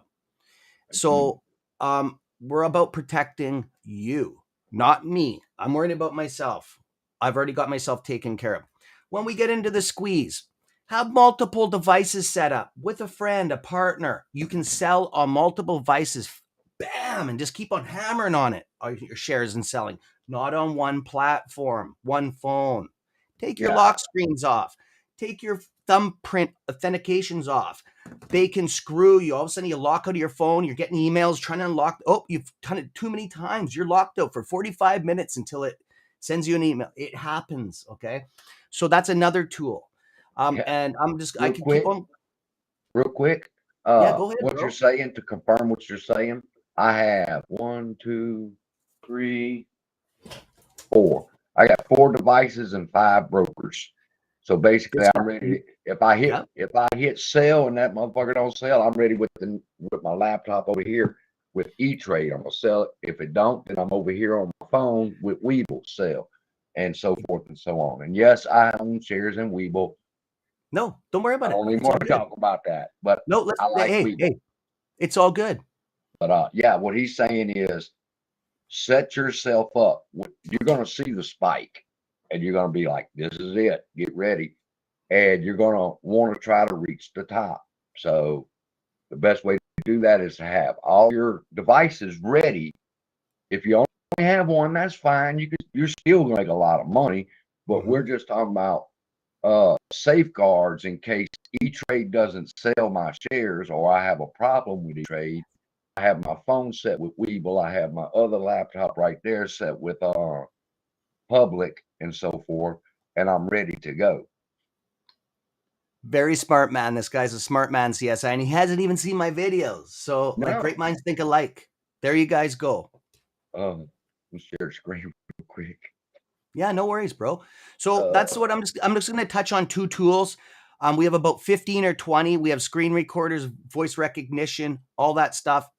I don't want to get into it too much on here. So CS Trades 101, if you want to come over there. And we also have our own private AMC server, not Discord. We have our own server. Okay. And it's double encrypted and we discuss documents, all the numbers on there, but we don't do it live on YouTube out of respect because that stuff can be spun and recreated. I don't let people record my stuff on my server personally when I'm talking about stuff, unless it's to do with our meeting. So what was the app I mentioned yesterday? Masses Live. It's called the AZ Screen Recorder. It's on Android. It does voice recognitions, keystrokes, and you save it to, don't save it to the phone, save it to SD card. Okay. And that will, when you're with your broker selling, you should be recording all of it. Because if they say, well, you didn't try selling, you have proof, you have the keystrokes, you have your voice rec, and talk to your phone. I'm trying to sell. It's not selling. There you go. Because in court, you will win. Real quick, I want to share the screen. Go ahead, bro. Go ahead. One thing that I don't want to do is holler. Look at the boom boom candle, because that's one of the reasons that turned me away from some of the YouTubers. Look at the boom boom candle. Bitch, that's not a boom boom candle. We're down $7, but it's on the move up is my point. I just wanted everybody to see that we're up approximately 6 cents for the day so far. It ain't much, but we'll take any kind of up. Wow, look at that double bottom, hey? It's heading. Oh, wow, we got a W forming already, eh? Wow. Good. It's looking good actually for the day so far. I don't know. I was going to mention something about the guy from New York, but never mind. No, go ahead. No. He's getting close. You know, I watched the guy from New York for almost forever, and then I go back even with the other YouTubers, Masked Investor Trades, Lou, and I go back all the way 10 months, to see what are they talking about. You know, are they talking about the same thing? And that's why when they started talking about the FTDs, and I'm like, the FTDs, that was a big issue a year ago. They had tremendous FTDs, and that didn't cause a squeeze. So I'm not looking at that as a piece of the puzzle. Yep. Algorithms. Pantheon, are you up to date on algorithms and what's going on, or my theses on algorithm? I'm up. Made the comment. Sorry, go ahead. Comment. Somebody asked Masslorian, but I was just in the chat. Sometimes I like to do that, just get the feel of the room to see how people are feeling. Somebody asked about my thoughts on the algorithm, and Tony made a comment that everybody has an algorithm. That's true. But if you look up the word algorithm, it's basically, you can look at it like a recipe. So you can look at it like a recipe, then look at it like a chili recipe. And then they have chili cook-offs. Only one person can win. Now, everybody has a recipe, but there can only be one best recipe. And my thoughts is that BlackRock and Vanguard have an algorithm. And to give Tony credit, yes, everybody, Morgan Stanley has an algorithm, JP Morgan has an algorithm. They're all set for, if price drops to such and such, then purchase such and such. If price goes above such and such, then sell such and such. But there can only be one best recipe. There can only be one best algorithm. And whoever's got the most money invested in their algorithm, I guess, is the best. Yeah. Yeah, that's true. Or the best. Any thoughts on that? Yeah. Go ahead, Pantheon. Go ahead, bud. I think you're far more qualified, Cam, to speak on the topic of algorithms. I just want to say, I think the beauty of the group that we've formed to share DD and put our heads together is that we all don't agree on things. And I think that's a good thing, because if all of you guys agreed with everything I said, then that would be pretty damn boring, right? I want people to challenge me, and I think we should challenge each other. And I think that's healthy, right? So Cam, why don't you get into the algorithm talk? I've got some information on nickel when you want to talk about that, but I'm not the algorithm guy. Let's give Cam a few minutes on the algorithm, and then we'll switch back to you and let you tell us about what's going on with nickel. That sounds like a good plan. The algorithm, I do study the algorithm. I do on a lot of the stocks. Like if you'll see me, if you come on live and watch me in the mornings, as I'm on about Pacific Standard Time, because I'm in Vancouver. I'm in the same city as Pantheon. So when I get on 10 minutes before market open. When the market opens, I go look at the top stocks that are ripping.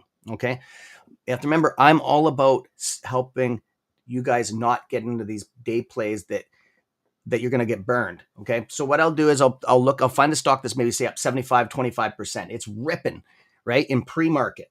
And then when it opens, it tanks. So I'll do a pullback and I'll have a look at it, and I'll look and I try to enlighten everybody on that, to do that before you jump in these day plays. Because if you see a past history of 5 days that pre-market, it rips up by institutions and then all of a sudden it tanks like within minutes of opening, well, stay the hell out of it. Okay, you're going to lose your money, right? So that is an algorithm.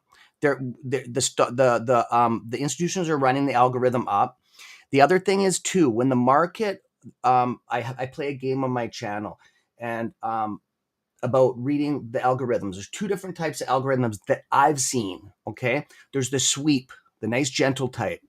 Then there's the type that snap, and the snap ones will kick the breakers. Okay, those are the dangerous ones. Danger on the way up snaps, but on the way down snaps, they're good. There are protection from it collapsing. Okay, so there's violent and passive.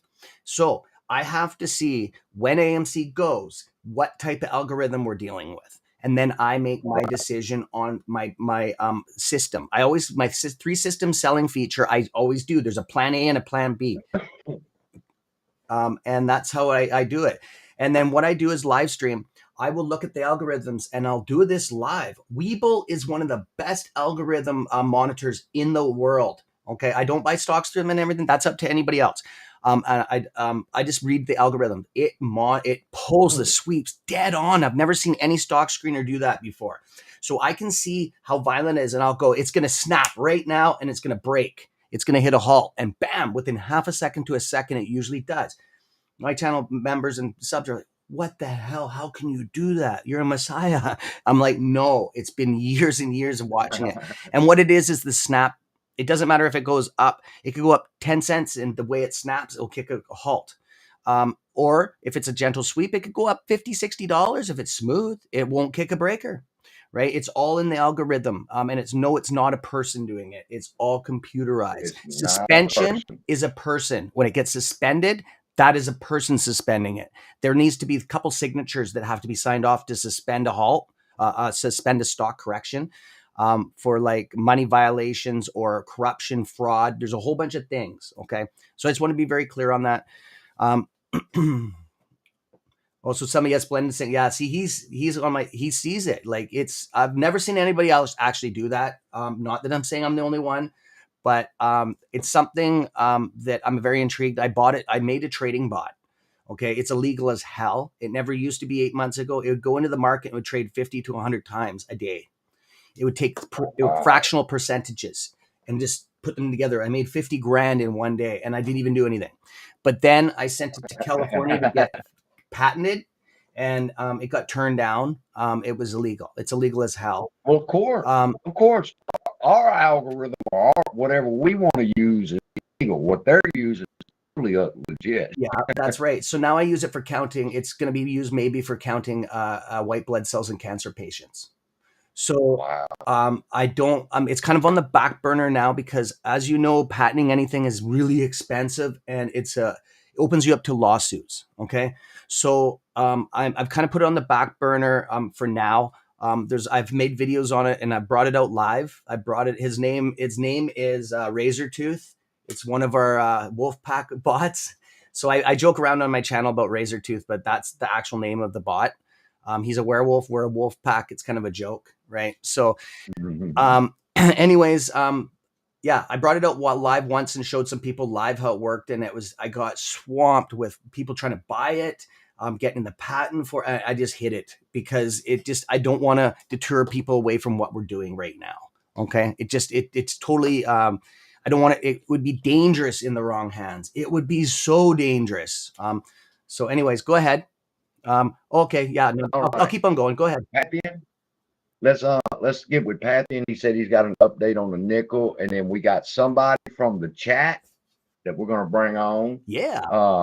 I like to do that specific thing to show everybody that we're just everyday normal people invested in a stock, and we just want to share some time with one another. Hell, it gets kind of rough sometimes when you're fighting this on your own. I've been in some depressed ass mode whenever I was doing this by myself, and now I have a community of friends that we can come together like this. We listen to intelligent people like Pathian and CS Trades, and then we bring some people from the chat just to say, "Hey, I hold AMC and I'm holding to the moon, some bitches."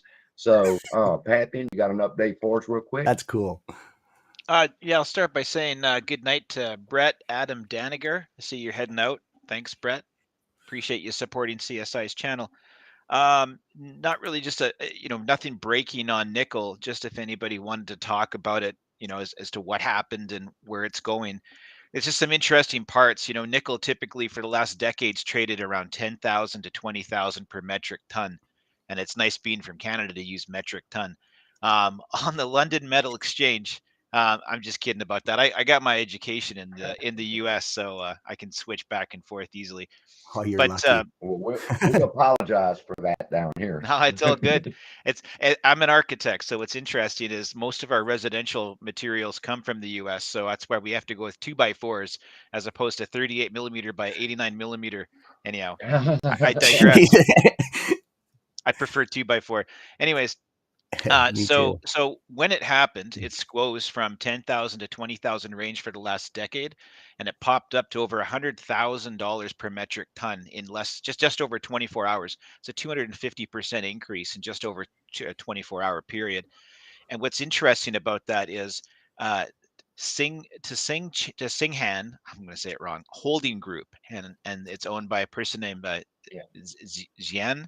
I'm probably pronouncing these completely butchered, but this is I never get them right. This company, Singhan, is one of the world's largest nickel producers.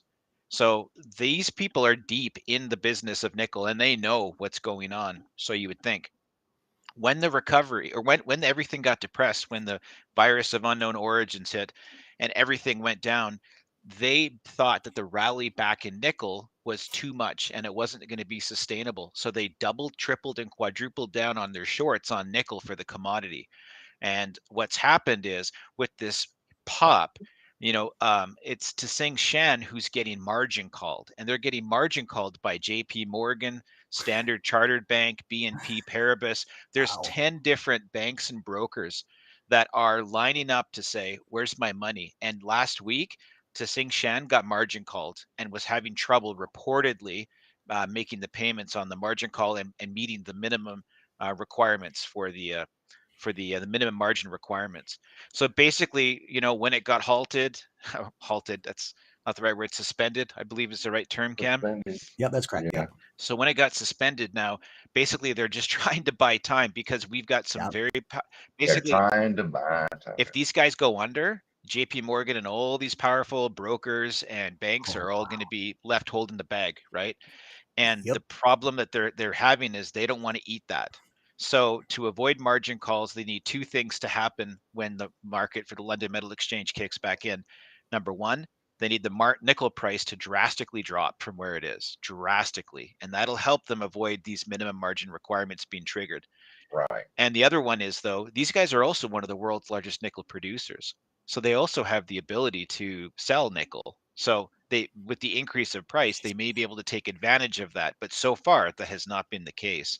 So it doesn't really have anything. There's no breaking news, but that's kind of where things are at right now. If anybody has good. more to add, I'd love to have it. You killed that, bro. That's awesome, buddy. All right. I appreciate that update, and that's good points. All right, everybody. Welcome, Shelton. He's one of our apes in Yeah, the buddy. AMC movement. Yeah. Can you see yourself? Yes, I'm live. I'm live. Okay. All right. Hi, Good. Sheldon. First off, How you guys doing? I'd like to ask all the guests, do you hold AMC, GME? Of course. Of course. Majority AMC, because little guys in here, but it's all about the compound interest. Yeah. But I had some question and concern. So yeah, I was an AMC 8 for a whole year now. My journey of finance started since I was 16. Now I am 21. I'm at 20. Today's my birthday. I'm not 20 yet. Oh, Happy birthday, bro. Hey. Thank you. I appreciate it. But so the thing is, I watch a lot of YouTube, see a lot of videos, and I'm seeing the nickel, and I noticed that it came from a Taiwan Chinese. Is that like a Chinese um country? And it's like not only that, we have Evergrande as well. So there got to be a motive with things, especially in finance. Like I realize that things are just too planned out for it to just happen, because it just works the opposite way. I don't know why. We said really just drain out all the swamp. But we have some smart individual around here. Like you guys are my role model as well. Like Aw. this is what I want to do. I want to do YouTube, spread the word. And They're my role models too. What? CSI too, but you have the courage to do this. I mean, like you can do so much. You do so much impact. You just don't know it, and I just appreciate it from the bottom of my heart as well. But I like to think that I like to bring everybody together as one family. that's true. And Good. That's good. my question is, Yeah. yeah, Question who you want to direct it into? I'm sorry, say again. Who do you have a question specifically for somebody or Oh, just open? whoever, really just wherever it leads us the best path, I guess, on the conversation wise.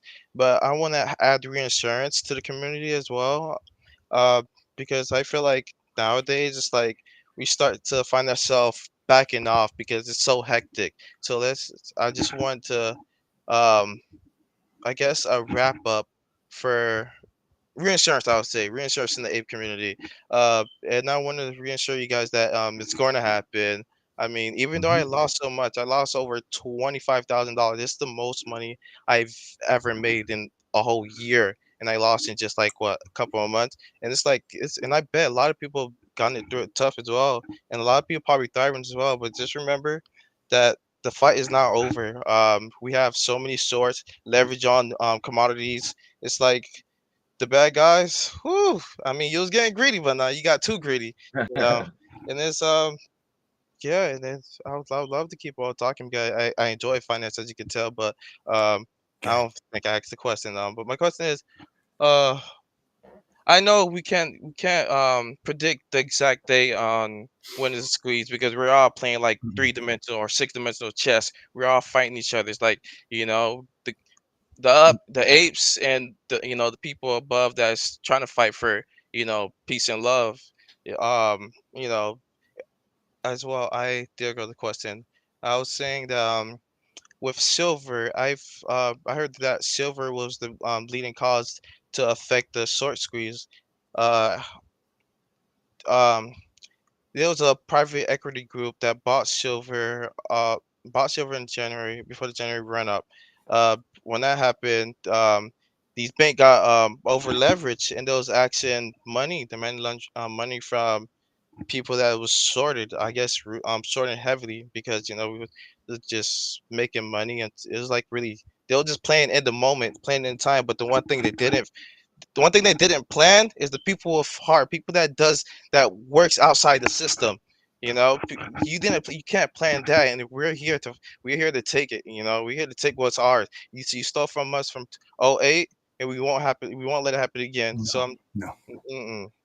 And I'm just saying, I may be a little guy, but in mass, we got this, and I know we will build wealth because we have that mindset. And but yeah, and I noticed on the monthly commodity reports that same private equity bought this month, but this time they bought in portion. Last time they bought so much that no one planned for it. That's why all these stocks squeezed or went up just randomly, quote unquote randomly. It was because they bought silver, and it's just something that the algorithm couldn't play. I mean, couldn't adjust to because it happened so quick. I mean, it eventually adjusts to it because it sorted it right back down. I don't know much about algorithm, but I just know it's high frequency trading and stuff like that. But yeah, they sorted it right back down, and then it's like, wow, what was that reason why they did that? Why did they bought silver? In that amount of money. These are high money people. High money people. I mean, how else they got their high money with the brains that they got? So in finance, we're these are some high level um thinking like they're playing chess.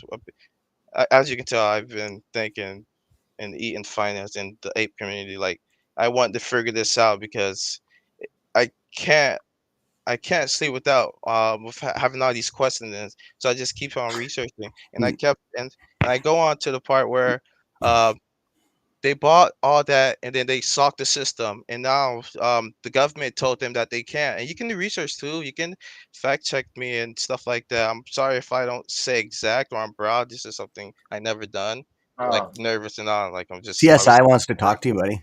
Oh, I'm sorry, go It's ahead, okay. no, no, go no. ahead. I'm listening. I'm enjoying. This is what I enjoy the most. The Oh, people, the everyday person, just yeah. sharing their feelings. This is I mean, beautiful. You know. we listen, and what I love about this, what we've done this morning is we had Pantheon come on, and he gives us the details of how we got into debt. Then we brought Cam on, and Cam shared with us some ways that we can prepare ourselves for the squeeze and not get screwed out of our money. And now I'll pull up another person or two in just a little bit, and I'm just enjoy our morning together. sure. Yeah, I was saying, yeah, you're right because I have work like in a couple hours. I'm up for a reason. I'm not trying to stay up to. Wow.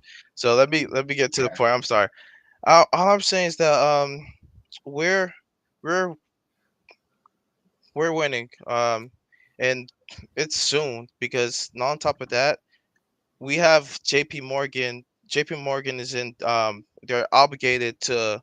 Um, well, I would say J.P. No, Bank of America is obligated to um pay its money to the stock costs a silver stock. It's like a EFT. It's raised with the commodities like oh, it's audio's working still. No. Yeah, we hear you. Okay, I'm sorry. Yeah, so I can't really pop up every website or information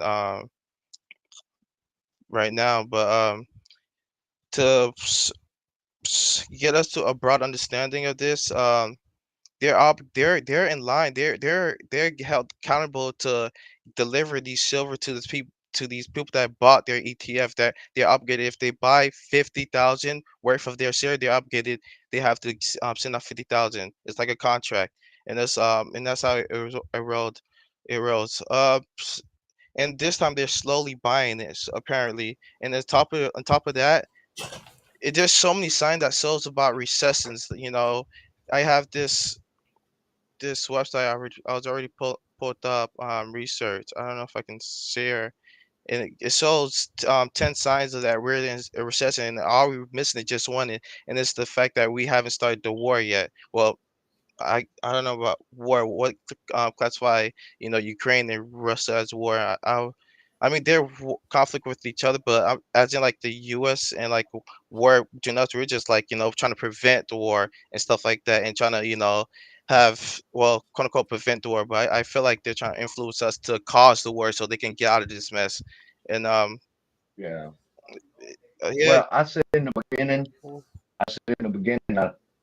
when Russia invaded Ukraine, I said, that's it. That's it. I said, up until now, it was the smaller hedge funds that were in trouble. Once Russia invaded Ukraine, they caused a financial crisis across the globe, and that impacted BlackRock and Vanguard as well. Sure. Now, BlackRock and Vanguard are going down now. Billion, 17 billion, 22 billion. I'm reading articles every day. And now they need the squeeze. That's what's important. People saying, when the squeeze, when the squeeze. Listen, when BlackRock and Vanguard get squeezed, like they're being squeezed right now with this war in Ukraine, they hold a lot of AMC, and they want to switch that money from the smaller brokers to them so they don't lose even a penny. People say, well, that's not a lot of money to them. No, but a rich man don't like to lose a penny. That's true. That's so just like them seasoned airplanes. What about that? Isn't that a big catalyst as well? Like they're seasoned foreign assets. The deeper this goes and the longer it goes, the more BlackRock and Vanguard start to feel the pain. They hold millions of AMC shares, so they're not wanting this price to go down much more further. They want the squeeze to happen. They need that money as well. I really believe Just as bad as you need it, and I need it, and Cam needs it, and Pantheon needs it. BlackRock and Vanguard's fixing to start needing it too. what. And I have some. This is not financial advice. This is how I'm approaching it, and just for I would say entertainment purposes and hypothetically speaking, uh, I have multiple brokers account like he was saying. I have she was saying I have multiple brokers account, and I'm planning on when the squeeze happen, and I'm certain that it's gonna keep on skyrocketing. I'm gonna have like an instant deposit, use my instant deposit, and buy even more on top of me capping out on what I can buy, and as well I hold VIX calls just to create more powder, to buy during for it, and you guys. That's pretty much what I'm planning on doing. That's my way of going to this. And I'm just wondering, how can I protect myself though when it comes to that? Because I feel like I'm playing a bit too risky, because Sorry, that was How can you protect yourself? How can you protect yourself from what exactly? uh honestly just bag holding. I would say not necessarily bag holding, but how do I how do I pr- how do I what is a clear sign of what would pop up to see if a squeeze is done? Like would it be like a news or Good question. no. Good question. How can you know squeeze is pretty much reached its top and is over? Sure. So, Pantheon, you want to take that question, and Cam, you can back it up. Yeah. Sure, I'll start off. Hi, Sheldon. It's nice to see you on here, and happy birthday, my Happy friend. birthday. Thank you, I appreciate it. And I have to ask, are you wearing the HyperX Cloud 2 headphones? Yes, I am. I am. Whoa, That's- smart. That's the exact that That's a How? good guess. I just bought those on Friday. That's exactly what I'm wearing. What? So Yeah, I yeah, bought it to get professional, like be a professional day trader. Without, styling. getting the game stuff. Yeah, I did go ball out. Had to throw that out there because that's the exact set I just purchased. It helped my audio drastically. Ooh.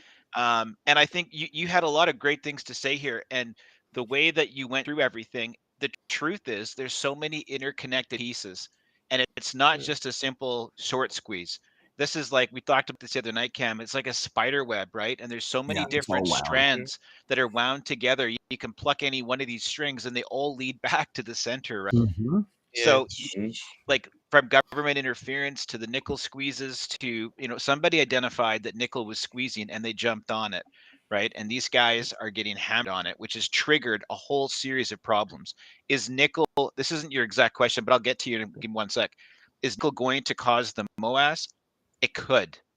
I'm not going to It say that it could. will. I'm not going to say it will, but it could. We are in a position where there are so many opportunities for anything at this point to trigger it off. These guys are spinning plates, so many plates that at some point they're not going to be able to keep spinning them, and something's going to fall. And all we're doing is buying and holding, and that's all that we need to do, right? That's And I true. think to get to your specific question, I think Cam is far more qualified to answer that, because I would just steal part of his thunder, because I'm with Cam. When we MOAS, that's where I'm going to be. So, Mr. Cam, the idea of knowing when you're at a point to know to jump out of the squeeze, I think that's over to you, sir. Okay, thank you. Happy birthday, brother. This is Thank you. dope. Coming on here, what a good birthday present. Oh, And I just want to say something, my friend. I really respect you, and I'll be your first sub to your channel. And I just want to say right now, you come on over to CS Trades, hit the sub, and we need to talk, because I want you to launch your channel in the next couple of days, because I will No help way. you out. Yes, you're gonna become a YouTuber in the next couple of days. Okay? Hey, you're Wow. welcome That's your here. birthday present from me. And you are welcome here Wow. at any time. Thank You you. just, Part of the you're in the family. community. You're in the fam, family. bro. Okay, so you'll be official Wolfpack member. Okay, so you're a member All of the right. Wolfpack, and the pack Oh, runs wow. in Let me thousands, see. man. Look at all the wolves That's that come up true. on these screens. Okay, so we will help you out. CSI, We're here for you. Yeah. We're here for you, man. We're here Oh, for yeah, everybody in the chat. That's- We're here for you. yeah. And I'm here You for you know, guys as well. the- That's why I So want I to just- spread the word. go ahead. It's an old Roll saying, it but it's a true saying. That's true. But the journey of 1,000 miles begins with one step. Once you get it started, and then I'll introduce you. I got somebody. He wrote. His name is Mr. Propane. He wrote the song "Glitch in the Matrix," and I reached out to him and said, "Man, I really like that song. I'd like to use it as an intro." But I wanted him to end it with produced and written by his name, so he would get credit for it. So when you get started, we'll reach out. I'll even pay for your intro for your YouTube videos. When Oh, you do snap. Oh, wow. your YouTube videos, you'll have something to say. This is what we're going to talk about today. Here's the intro, and then you lead into your stuff. So we're all family here, Holy man. crow! Well, This oh, even well. went further. Wow, Well- he topped it. Now you got icing on that cake. Well, So, guess- brother, what I wanted to say about that is just contact one of us. You're gonna have to. Today is gonna be a very special day. You got to think of a name, okay, for your channel. I Okay, have one. there it's you tap- go. You've already tapped done in it. mindset. Yeah, tapped in mindset. Okay, so I'm gonna answer Okay, your. tapped in mindset. So I'm gonna start your email so I always have you, and I'll send you a link whenever we're Thank you. doing it. Thanks, Common Sense. Can you send it? Can you just tap it over to Pantheon and me there? And yeah, it's sky's the limit, bro. You got to start somewhere. You seem very educated. I don't just offer that to anybody. I'm very intrigued by your knowledge that you're putting out there at a young man. You're gonna go a long ways with this. Thank Okay. Thank you, Absolutely. CSI, for bringing him on here. I'm very intrigued by this. This is the first time I've been actually very intrigued by a young man like this. So here, I'm gonna answer your question. When the squeeze, how do we know the squeeze is over? It's kind of simple. It's more of an institutional play now. Okay. When I say that is the institutions, when they sell Vanguard and BlackRock, okay, they own, I don't want to get into charts, but I have the actual physical knowledge on this. Okay. I have the numbers. I don't use Ortex. I have real hedge funds documents on my channel. Okay. It's protected some of the information. I don't let it get out into the public because it can damage us. Okay. So it's for personal information just for us, like CSI, Pantheon, Mass, and it goes on and on. Our group of I think there's 8 of us or whatever. Our group, anyways. So what I wanted to say is I'm going to be keeping track of that. I have 4 members, 4 of my 4 members, moderators mostly. Or actually, no, this is different. It's 4 people that I've picked on my channel. And what we're going to be doing is we're going to be keeping track of the numbers after hours, post and pre-market. That's where the key is. Okay, so we need to know when Vanguard and BlackRock sell. Okay, so when they sell, That's right. it's going to be over. Okay, I'm just very honest on that. We're going to have a down pull and it'll be over. Okay, It's so really I said the same thing.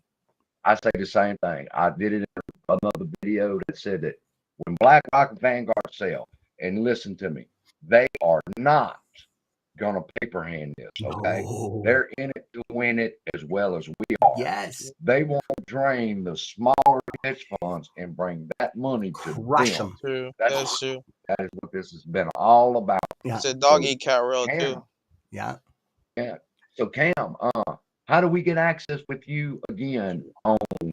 We can keep track of when BlackRock and Vanguard actually sell. I'll be disclosing it. I'm going to be running YouTube live in the squeeze, but YouTube's might go down. So I have a backup server. Anybody can join it. They got to be a sub to the channel because I keep track of everybody that comes in, so we don't get infiltrated by somebody that. We have a private server, so if you just go over to if you just send me an email and I can help you, it's easier. That cstrades101@gmail.com. Okay. And if you're a member of my channel, just hit the chat board, pre-market, post when I'm on, and my moderators will jump on it and hook you Okay, I'll up. be in there. Anybody with it. My moderators are like diamonds, man. I don't do that much work. They deal with all of that. I have my own IT department that deals with all the computers with the server. I'm a tuber, right? Well, If you don't mind me asking, okay, so I'm sorry. I feel like I have ADHD, so sometimes it's probably why I do too, bud. yeah, well, I'm quote unquote self-diagnosed because I don't really I haven't gone to the hospital in like in a long while. Healthy kid though, but just like financial wise, just like we're all surviving here because times are tough, but yeah, so sometimes I end up just going up like going on Rambling. and It's off. normal Yeah, for that's true. ADHD, bud. When you get That's older, true, you'll but be able to control it. It's normal, That's my right. friend. Don't let anybody put you down. Your mind is always racing. You're gonna be friggin' good. Trust me. true. Your mind's always With calculating. Okay. with every video you do, you build confidence. Yep. What you're talking about is your nerves. The more confident you become and you realize that people are accepting you, they do care, don't listen to the shields and shit. Listen to your friends that are here. You build your confidence and you will amazing. You'll be out That's there on true. the street going, all right, everybody, doing your videos. That's true. One concern is that at one point, like I understand that we're gonna work like I get we're gonna work as a community like information gonna get passed on like a whole community. It's gonna be a complex system where it's gonna be advanced. At one point, it's gonna get tough where we already get infiltrated by bots. Like these people are We already not got no it solved, jokes. bud. Oh Young yeah, man, yeah. we already got it solved. We solved it about 2 weeks ago. There's that group. We have already formed it. I don't know if you realize that. It's Oh, CSI, Pantheon, myself, Mass, Tony. Mandalorian. There's a bunch of us. Okay. yeah. We've already united. If you've watched Oh any of yeah, our all of videos, them. these Yeah, open I'm subscribed to mics, all of them. it's an elite crowd. We don't let just anybody in there. Okay. That is and I'm also making a video that'll be hitting Amazon Prime and Netflix after the Moas, and it'll be explaining all of this. Like nothing like the GME one. This is actually us live doing this, what we went through and all of this. And you're gonna be in there, young man, because this is all documented. Okay. Thank So you.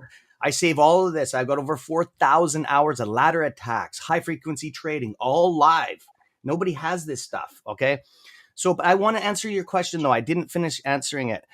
So after the institutionals sell, you're going to see this pyramid go up. Okay. Look on a stock screen or a stock when you're watching the stock, the candlesticks, you're going to see this up. Knife edge, double sword. It's going to drop. It's going to be hard to catch that tip. Hardly anybody does. Don't worry about that. But we used to have it like this, the peak. Okay. Now it's like this. This thing is going to, for the average person that is watching and paying attention, that's educated, it's going to be about 3 to 4 days. Okay. The Volkswagen Squeeze was about a week. Okay. But we have computers now that are faster with social media. We'll speed that up. But it's going to last probably a month or so. When I say that, there's going to be bag holders holding this.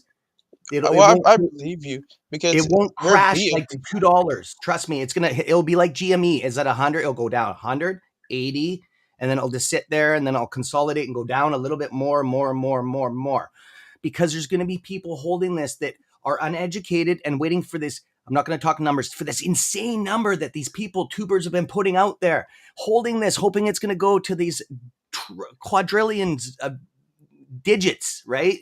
And it's not. And I feel sorry for those people. That's what's going to hold that taper. Okay.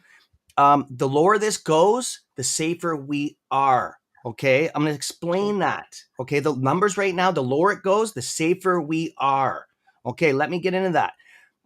Like CSI, very smart man. He hit this dead on, because these big companies, BlackRock and Vanguard, are tied into pensions funds. We're talking big time stuff. If they bought in at higher numbers, if they liquidated this, they screw a lot of people over. Everything. So if the lower it goes, the safer we are. If we were the numbers right now, we're the safest we've ever been. They will not sell. They need real shares. These hedge funds need real shares to close these positions, the long positions. I'm not talking about hedging short positions. There's two different things. So they need to cover them. They want the original shares. Synthetics don't cut it. Okay, you have to remember that. That's true. The thing, it seems like we're all race. It's like a race, because at some point we're all fighting. We're fighting something. We got at some point, who's gonna be the bag holder? We're winning. We're winning, bro. We are winning. True. Oh yeah, I believe. BlackRock and Vanguard are not going to sell for a loss. Yeah. So this son of a bitch can drop to $5. They hold your safe, But just like Cam just said. What stops them from doing trickery stuff? Because our government ourselves are doing trickery stuff. So what makes them can hold themselves accountable? Like what do you mean trickery? Like you have to be elaborate on that. Oh my bad. Okay, for example, like Pentel recently, the Gov set out a $1.5 trillion I guess bill, and they only set gave 1.5 hours for like comments, and they set this email at 12:30 12:30 at night, no night before they publish and give people time. And this is like what thousand page documents that gives nobody time to read. That, but it will be on our favor, like pulling the buy button off. They will notify. They'll give like 12 hours notice to all brokers that the buy button's gone. They will probably take that off, my young man. Okay, because people swing trade this. You can make an unlimited amount of money. Okay, it's most likely, I'm not saying 100%, but it was taken off a nickel. Okay, they're gonna take that buy button off, my friend. Okay, it's most likely. Be warned. They do it. Yes, they're gonna. Yes, so that's what I'm saying. It's and then it's locked in. Whoever owns shares. That's why these guys that I'm not gonna mention names, but these tubers that swing trade AMC are going to hurt their subs. Okay, you only can sell 3 times on the open market. Buy, sell, buy. Unless you have $24,000 in your account. Okay, so that's right. So a lot of people don't know that. Okay, so you buy, sell, and then what if you're on your sell, the last one, and you sold on a swing trade on AMC, and then the thing rips in the beginning on Monday or Tuesday? You're screwed, right? You cannot buy it. And what if the buy button disappears? You're gone. You're out of the squeeze. That's why I like options. That's why I like options, because one thing about them, their settlement is different. So that's my pro when it comes to options. I know people don't like options because watch options, buddy. Yeah, sure. The average person will lose 80-90% of the people lose their money on options. Okay, I'm just being very clear. I'm not an options trader. No short term. Okay, I'm not. Don't do what I'm saying. But go ahead, CSI. Oh yeah, I approach options the same way I do at the casino when I'm shooting roulette. When I'm doing roulette. Oh, you're not lying about that. I don't take a big position in an option. I've got 6 contracts of Sundial. I paid like 3 cents for them. It's nothing. Well, I can go through. So I another 12 the next time, and I double them up. I'm only spending $3 a contract. It pops. That's fast. The money comes to me. Yeah.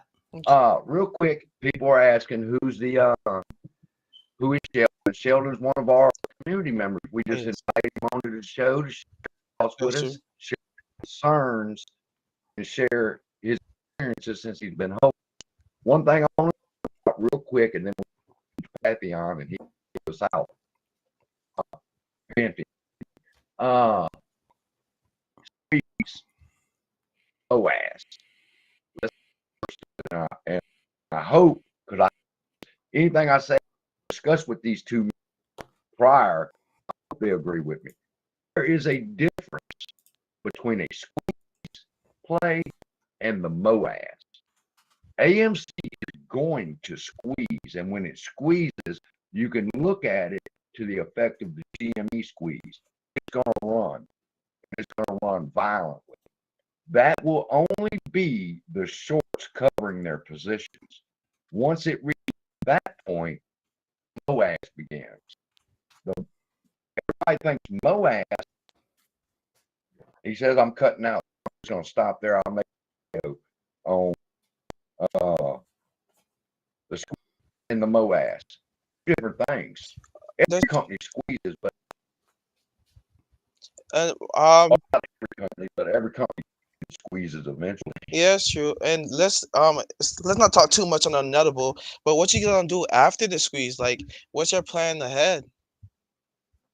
If you Sundial. don't mind me asking, at least. I'm sorry, because we're gonna be having some big ballers. We're gonna have some interesting things happening.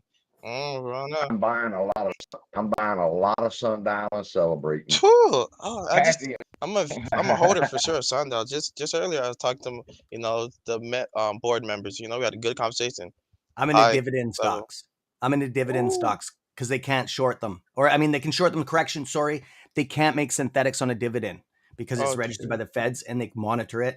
So that's my play. And then you get two streams of income. You get dividend royalty plus what you get on the stock. So I keep those. I have lots of them. I'm into the oil patch up in Canada, and that's how I make my living. Is I get every 3 months I get a paycheck coming in from that. So Holy snap! yeah, Not I've only been that, doing. I'm sorry. Not that you avoid I guess the daily corruption in the Yeah, you know market. her. On top of that, you're getting paid like to compound. The seventh Yeah. world of wonder. Like that's impressive. That's what really. I was on the edge of dividend. I thought that was boring, and I was like, I don't want. I just want to speculate. I want to make big Ticker bucks symbol and C, stuff like bro. that. That ticker That's symbol T in the States. Good one, man. It pays high royalty. Anything over 10%, watch though, because you can get burned. Companies are going bankrupt will push their dividend plays up, their rewards Wait, up. They'll fold and you'll lose all your money. So you got to know what you're doing. Anyways, you're a smart young man. You're gonna go a long ways, little buddy. You don't even know what you're yes, tapping sir. into right now. and not only that, I can see the next king right there. Pantheon, do you have anything to add to that, bro? Pantheon, you want to close us out with your thoughts? I'm sorry, I don't want to mean to interrupt, but I'm gonna close this off, and I want to leave a message for the people that's watching. I didn't acknowledge him throughout this whole time. Sorry about that, guys. But my main purpose here is to say that anyone could do this. Anyone could be successful, and even though I might be young, that doesn't mean that I can't have some skin in the game. I'm telling you that you know as soon as you're legal to do something, go do it. Don't wait on time because time is what you hold value most. And I'm looking to provide financial education. I'm looking to provide daily updates. I'm looking to really just empower my community and us as a families, and so we can better the earth and just do things around locally and maybe get some fun stuff, NFT stuff. Hey, let's make the market fun. Why not? Yeah, Right. buddy. Pantheon, because Boomer said it's time for me to go for a walk. Yeah, Sheldon, it's been an absolute pleasure chatting with you. CSI, this segment you're doing here, this is absolute genius. I think more people should do this because I like that we can interact with people and see their questions in the comments, but having Sheldon here just directly, this is great. I think this is one of the best streams I've been on. So Sheldon, Well, it's I appreciate a it. pleasure to Thank you. meet you. Definitely work with us in our group to get you going. I think Cam's offer is fantastic. We've got a tight group that we're building together that will get out the FUD and try and make sure that the real information is making its way out to people. And the best thing about it is that Maybe I'm not your cup of tea. Maybe CSI is. Maybe CSI is not your cup of tea. Maybe it's Cam. Doesn't matter. You can follow any of us, and we're all sharing the information together. And be sure to go to the Mandalorian's channel because he live Yes. streams twice a week. Honestly, We're usually all over there. I think my cup of tea is that I gather information. I can't be I can't be what's the jack of all trades, you know. So I gather information from us as a community, and I not only that I go back through, I back test it because I have to be able to know what I'm know if I'm listening to is correct or not, you know. And I want to do this, and I want to back test it, and then I want to bring it to a package, you know. I just want to grow wealth as a grow wealth in individual in masses, you know, and I want to create a little package, nothing with nothing to nothing that trades. I don't want to sell courses. I won't charge no one a dime. I'm gonna make my own money, you know. Or if ever I make money, it's gonna be the foundation or anything with good cause. But I'm all about making the world a better place. And and that's what I'm looking to provide, and that'll be pretty much it. We're happy to have you as a member of our community.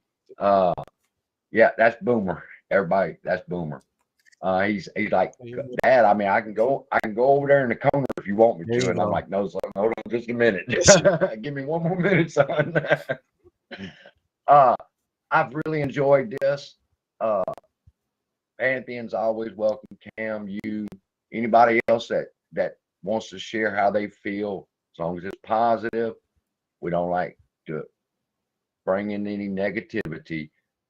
You can have questions, not necessarily as FUD, but you could have a question that's concerning to you. You can bring it here to us, and I will do my best to always have qualified people here to answer your questions if I don't know them. So with that, if everybody's ready to go, we can sign out and get ready real quick. Let me take a look at AMC and see where it's at. I've just got one callback, CSI, if I could, while you're pulling that up. Yes, sir. We had a question earlier. Somebody was asking about the call symbol for nickel. What you want to do is go to the LME, which is the London Metal Exchange, and the ticker symbol is NI. NI. God dog it, I knew that. That question went by quite a while ago, but I thought I'd just circle back on it. Yeah. All right. NI is nickel. If you just keep up with the news on nickel, you can almost guarantee that's the kind of shit they're gonna want to pull off with AMC. And with that, I guess everybody have a good day. Try not to concern yourself with the price. Nope. I hate to say it, that's not the real price, because if you press